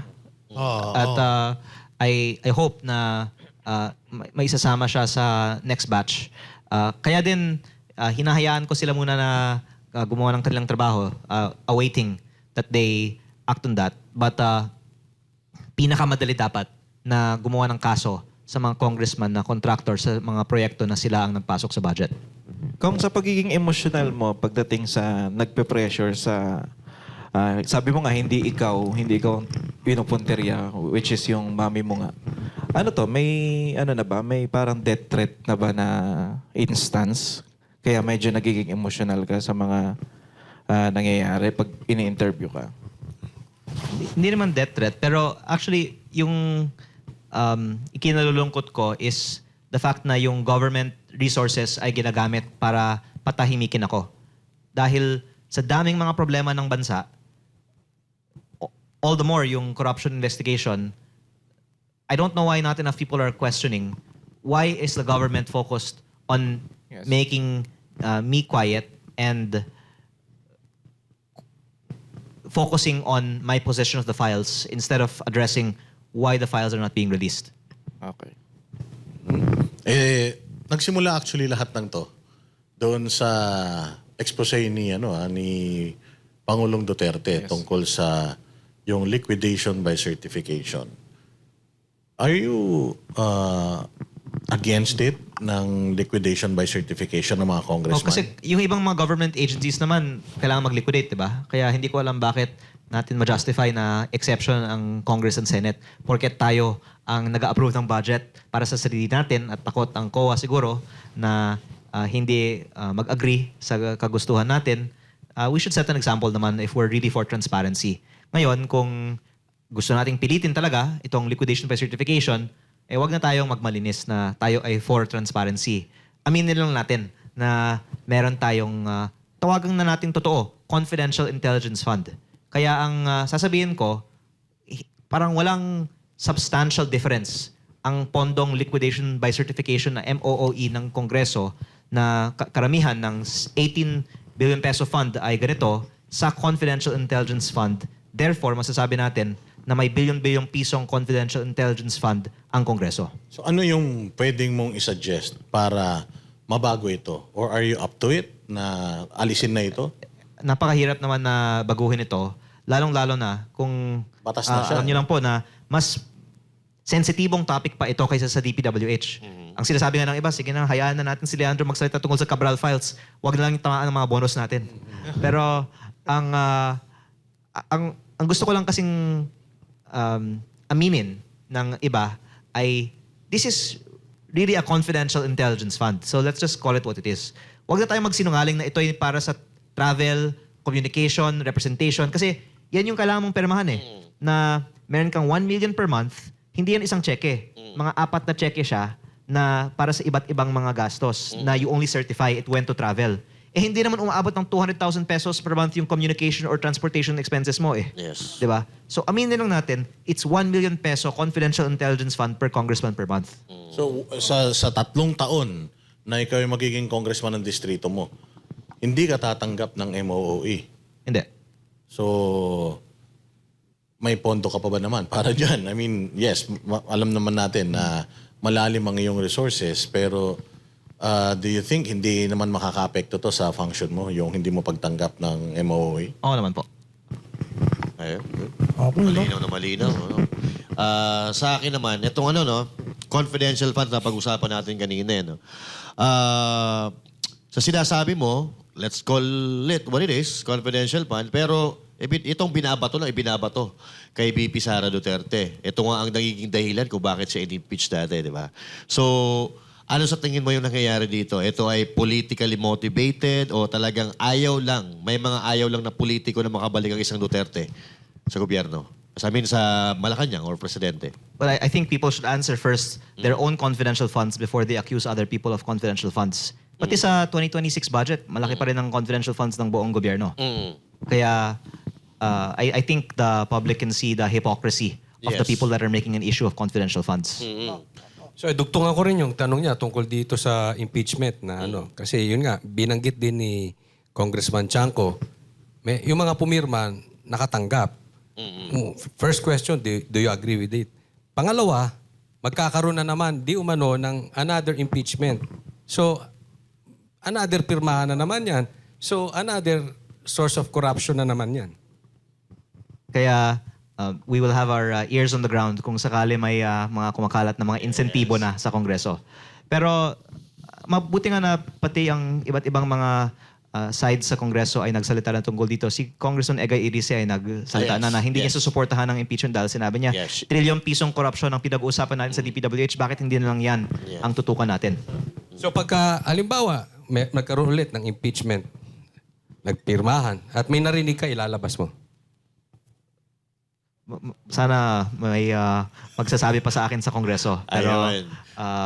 syempre, kailangan namin ng tulong ng ibang mga staff sa Kongreso para malaman natin yung mga insentibo na i-aalok. Kung Basta ano man ngayon. marinig ko, sasabihin ko po. Basta ngayon, alam natin, may bantay tayo sa Kongreso. Pagka meron siya nalaman, sinasabi naman ikaw, nakikita naman natin yan. At, Pero salamat. tahimik tayo muna para Oo. sabihin nila. Tapos doon natin ilabas. Yun. Ito, question. Authenticate for what? Who's having it authenticated? Or for what purpose are they prosecutors or investigators? Who wants it? For what purpose nga? Saang proseso gagamitin? Kasi kung in aid of publicity ay huwag na nating pag-usapan, ang mahalaga ay may katuturan yung pinag-uusapan. Nako. Sinabi yan ni Secretary Boying. Hindi yung tinanong ko kanina. Anong masasabi mo dyan? Actually, mataas po ang aking respeto para kay Secretary dahil siya nga ay kaibigan ng aking ina. At kaya gusto ko nga hayaan sila na gumawa ng kanilang authentication ng mga files na sinabi naman ni Assistant Ombudsman, ginagawa nila. Kaya bigyan natin ng ilang mga araw sila para magpaliwanag muli anong status ng authentication ng files. Just in case lang, hindi tugma Nako. yung sayo at sa kanya. Anong gagawin ni Kong? Dapat may tiebreaker. Si DPWH, magpakita din ng kopya nila ng files. Yun. Paano doon natin makikita ngayon? At kung sino- sigurado ako, hindi naman magsisinungaling ang DPWH. Yes. Pero sa panahon kasi ngayon na kung lalo na yung mga sinasabing bendalo, nangyayari kasi Kaya nakakatakot. Baka mamaya, i-discredit ka at mas paboran yung mali. Paano kapag nagkampi, DPWH sa ombudsman, tapos Oo. idiin ka na sa'yo yung peke, O, ikaw. sa kanila yung legit. Let the public judge. Tingnan natin sino yung discrepancy, sino yung natanggal sa kopya nila at sa kopya ko. Ayun. Tsaka parang hindi interesado dito si Secretary. Ano, Parang si ayaw niya. Duterte. Pansin ko lang. O kasi yung tanong kanina is yung yung sagot ni Remulian sa panawagan mo na i-authenticate yung hawak niyang document sa hawak na files ng ombudsman. Yung kaninang pinakita natin. So, and sinabi nga ni Ombudsman Boying na bakit hindi ka magpunta ron para mag-usap kayo or magkumparahan? Actually, malaking honor nga na inimbitahan ako na personal na mag-usap sa kanila. Pero nag-usap naman na din ako sa kanilang team sa aking opisina noong Nobyembre at doon ko nga ipinakita ang file. At hindi nga sila at that time nagtanong pa. Pero as much as they wanted to know at the time, they were given the file in my office. But I can share that in response to the invitation to discuss this matter with the Ombudsman, may mga nag-comment kasi bakit hindi nilang live ang usapang ito. Kaya may mga ipopost na lang ako sa Facebook at doon na lang makita ng mga nag-iimbestiga o authenticate yung laman ng file. Kung maaari po. At ayaw ko naman kasing gumalaw na sabihin nila wala sa tamang proseso. Pero dahil, pinangungunahan mo sila. dahil sila na ang nagsabi na iniimbitahan nila ako, ipopost ko na lang sa Facebook at pwede nila makita sa Facebook. Ayun na. Hindi mo ba pwede napakaganda sabihin yan, abangan Kong niyo yan. na Secretary, invited ako Bakit di natin kaya i-live? Ikaw na mag-suggest. Matagal pa kung magsa-schedule pa tayo doon sa opisina I-post na lang na natin sa Facebook. Mabilis. Simple lang, mabilis. mabilisan yun. Pagka-invite sa inyo, sama mo kami. Live agad namin yun. Opo. Kami ng bala doon sa live streaming. Ano? Oo. Ano question? Nakita ko dito may picture kayo, si Kamanggagawa Party List, si Kong Kiko Barsaga, at ikaw, Kong. Pwede ba makahingi ng konting gist doon na pag-usapan nyo doon? Tismosa tayo yun. Nirekomenda lang ni Kong San Fernando na mag-meet kaming tatlo. New Year kasi. And discussing how we can have a more active participation in Congress. Dahil I'm glad that may mga kasamahan ako sa Kongreso na outspoken din sa kanilang Yes. mga advocacies at kakunti lang talaga ang aktibong nagsasalita sa Kongreso. Kaya if there's strength in numbers, then it's good if magko-coordinate kami. New Year yan, ano? New Year. At mabuti din na nandun si Kong Barzaga at babalik na rin naman siya sa First first week. week of February. Dahil sana hindi na lang ako ang maging target at magtulungan na lang po kami. Pero yun, ang Paputok problema. kayo niyan. Ang problema dito kung Leandro Leviste, si Congressman Kiko Barzaga, parang yung partido niya nire-require or nagre-request sa Congress na bago siya pabalikin, Ayun. kailangan meron munang Health, parang fitness check. Are you in favor of that? I think Congressman Barzaga can defend himself. And kanina may pinost nga siya pang atake naman sa kanyang partido. Kaya bahala na lang sila mag-back and forth. Oo, hindi kasi maraming mga nagsasabi ng mga netizen na bakit nire-require natin kay Congressman Kiko Barzaga yon. Samantalang, alam naman natin na nananawagan din yung publiko ng hair follicle test sa mga nasa gobyerno pero hindi nila ina-address yun. Di ba? So, hindi ba parang unfair naman kay Congressman Barzaga yan na siya i-require natin ng ganyan samantalang yung iba, drug test, ayaw naman. Alam mo, yung pinaka-unjust dito is 80% of Congress hindi nga uma-attend ng session eh. At basically, kung hindi ka uma-attend, walang aatake sa'yo, wala kang problema, parang ini-incentivize ng iba na wag na lang pumasok ang mga congressman. Mas matahimik pa ang buhay mo kung hindi ka na lang pumasok. Sarap pala ng buhay. Ay, ano? bakit si Kong Pulong? Parang siya lang ang nakikita nila na hindi pumapasok, hindi ka pumapasok. Mas madalas kang pumasok yun kaysa sa iba eh. Ako po, ayun na. Bagong ano yan, ha? Bagong mas scope madalas yan. na absent kay Kong Pulong? Marami. Marami. Pero yung mga iba, nakikita ko lang Ah. sa... Pag may bigayan na. Bagot na. sabihin natin, araw ng botohan ng budget. Basta sinasabay sa botohan ng budget ang certain activities at sa araw ng botohan ng budget lang ang iba uma-attend. Ito Kapsilero ano po na naman itong mga kung to. etong nilabas din ni Kiko, speaking of Kiko, etong tungkol kay Enrique Rason. Gusto kong hayaan si Kiko na muna na maglabas dyan kasi actually Wag muna. grabe yung post ni Kiko kanina. Kaya nga. Oo, Grabe. nagulat din ako eh. Bahala lang si Kiko dyan muna. Biglang na may muna, no? naisali na naman na isang pangalan, na isang karakter na naman sana. Pero dyan mo makita na si Kiko talagang Direct. walang takot. Ayun. At Actually, ikaw din, wala ka rin naman takot, nakikita namin. Kaya lang ikaw, may may ano ka eh, May strategy, no? may resibo ka. Isang bagay na talagang gustong-gusto ko kay Congressman Leviste. Mga banateros, makikita nyo naman. Kami may listahan. May listahan. Siya wala. Siya wala. Antindi. Dalawang oras, magdadalawang oras na nating kinakausap si Congressman Leviste, ginigisa.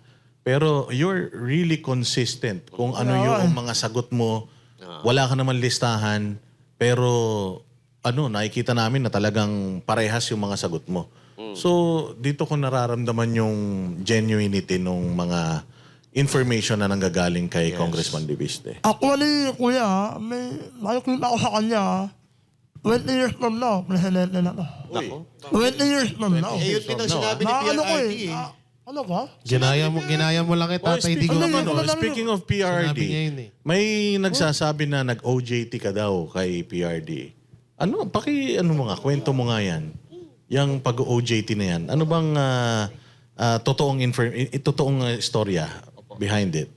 Unang-una po, I wish na tatagal pa ang buhay ko ng 20 years pero sa dami kong mga naging kaaway na sa last few months lang, I'm not sure what the future holds for me. Congressman, ang mga I think marami naman mga Pilipino na Kuya, susuporta talaga Pero sa'yo. inisip ko lang kung 6 na buwan, ganitong karami na nga akong mga bagong kaaway. Paano kaya sa mga susunod pang mga taon, di ba?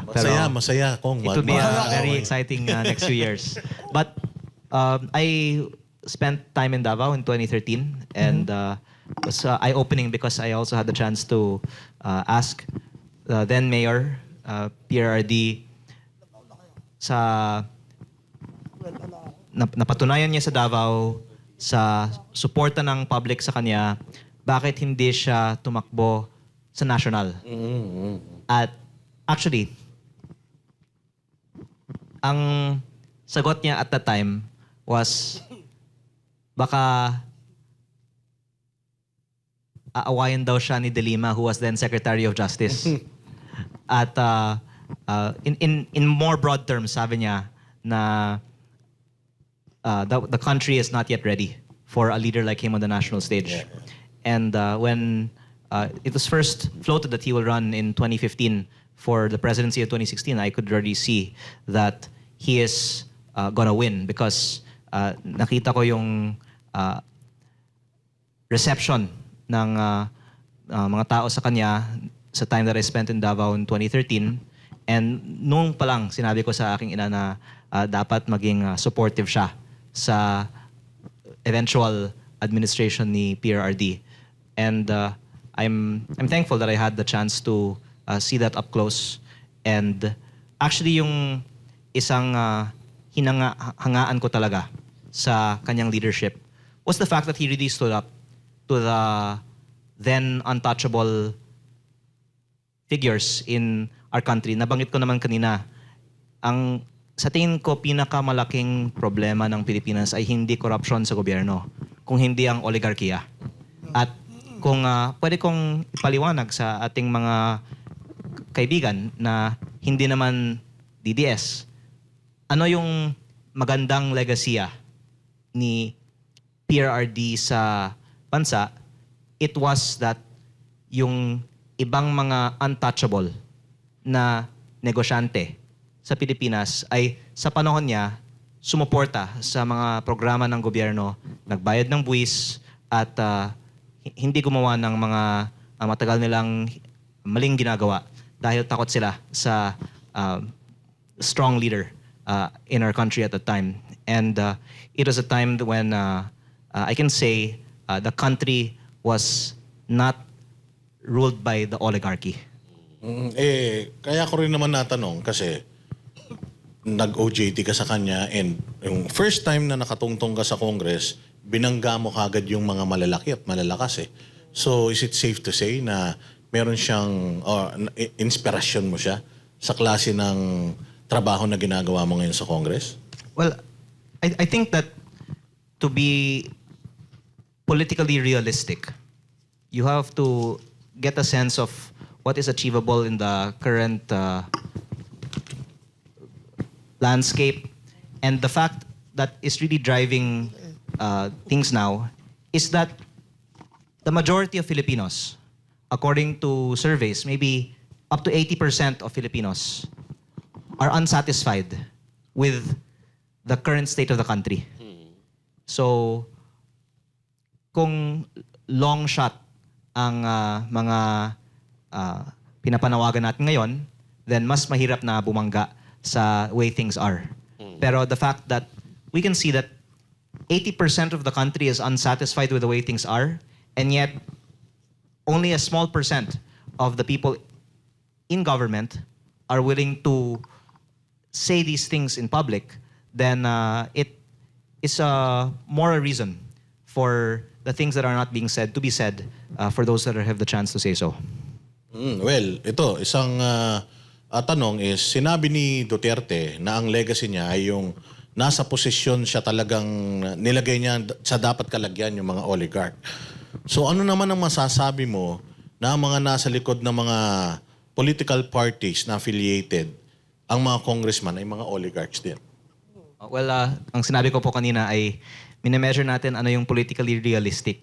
At the fact is that the DPWH is now the top issue. That's why naging realistic na bakbakan ng korupsyon sa DPWH. At pag sa tamang panahon, nakikita natin na may resistance na rin para sa corporate control ng ating gobyerno, then pwedeng buksan na rin ang issue na yan. Pero sa ngayon, ang masasabi ko, ang mga makapangyarihang tao sa ating bansa ay hindi nga nasa gobyerno. Sila po ay nasa labas at nagkokontrol nga ng iba-ibang mga opisyal sa ating gobyerno at mahirap na baguhin ito sa ngayon. Do you support, Kong, itong ginagawa ng mga kababayan natin na pumupunta sa mga rallies, sumisigaw? Kasi may kita rin natin na yung gobyerno ngayon very critical doon sa mga bumabati ko sa kanila. So one of these days, may mga magaganap na mga malalaking rallies. I-expect ba ng mga tao that you will join them? Maraming mga nag-invite, pero I think that number one, I have the privilege to be one of 318 members of Congress to be able to not only articulate what they want to say in Congress, but also to gain access to information from inside of Congress and then share it on social media. Kaya ang focus ko kung ano ang magawa ko sa loob ng Kongreso dahil actually I feel like I have the responsibility nga to do the work of many members of Congress dahil kokonti lang kami na gumagawa nito sa Kongreso ngayon.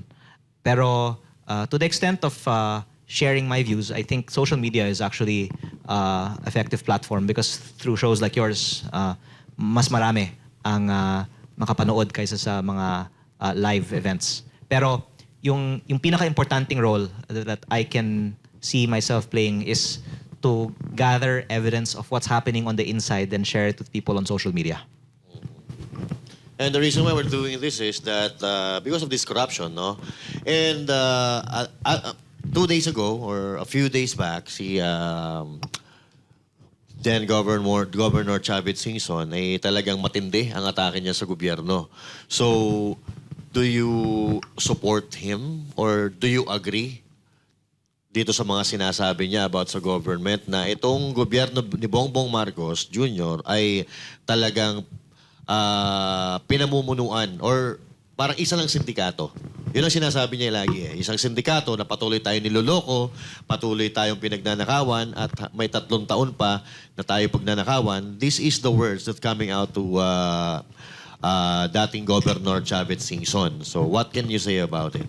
Again, I think the most important role I can play is to help gather evidence from inside and then share it to the people and let them draw their own conclusions. At palagi naman ang panawagan ko ay transparency. Dapat wala tayong itinatago. At kung ano man ang reaksyon, then sometimes the cover-up can speak more than the crime itself. And if I as a first-term member of Congress am the one making strong statements outside Congress, baka sasabihin naman ng iba na hindi ko place na sabihin yan. Kaya Yes. ako mas madalas question na lang at leave the conclusions to someone else. Parang yung ginagawa nila yan, like Kong Kiko, Chavit Singson, and you're going to do what Ako na you lang think ang the best that magre-research you can do para for the may, country. Parang ganun. Para may backup ba? Magkakasupport sa kanila. ang Pero tanong ko, si Gov Chavit naman po ay maybe 60 years na in politics. Yes. Kaya he earned the right to say what he does. And dapat naman respetuhan ng buong bansa kahit na yung mga hindi nag-agree sa kanya ng mga pahayag galing sa kanya dahil siya naman ay ang senior sa atin. kanina I have a question. Kung ito bang ginagawa mo ngayon is, are you going to do this until the end? Hanggat sa mapanagot yung mga mastermind or hanggat sa mawala ang corruption sa Pilipinas? Are you going to stand what you're doing right now? Up until the end? I will keep doing it because, as I said a while ago, the fundamentals are the reason why most people are quiet, I think, is because dependent sila sa kanilang budget. Yes. At the fact na hindi ako dependent sa aking budget is what allows me to say this all. Yeah.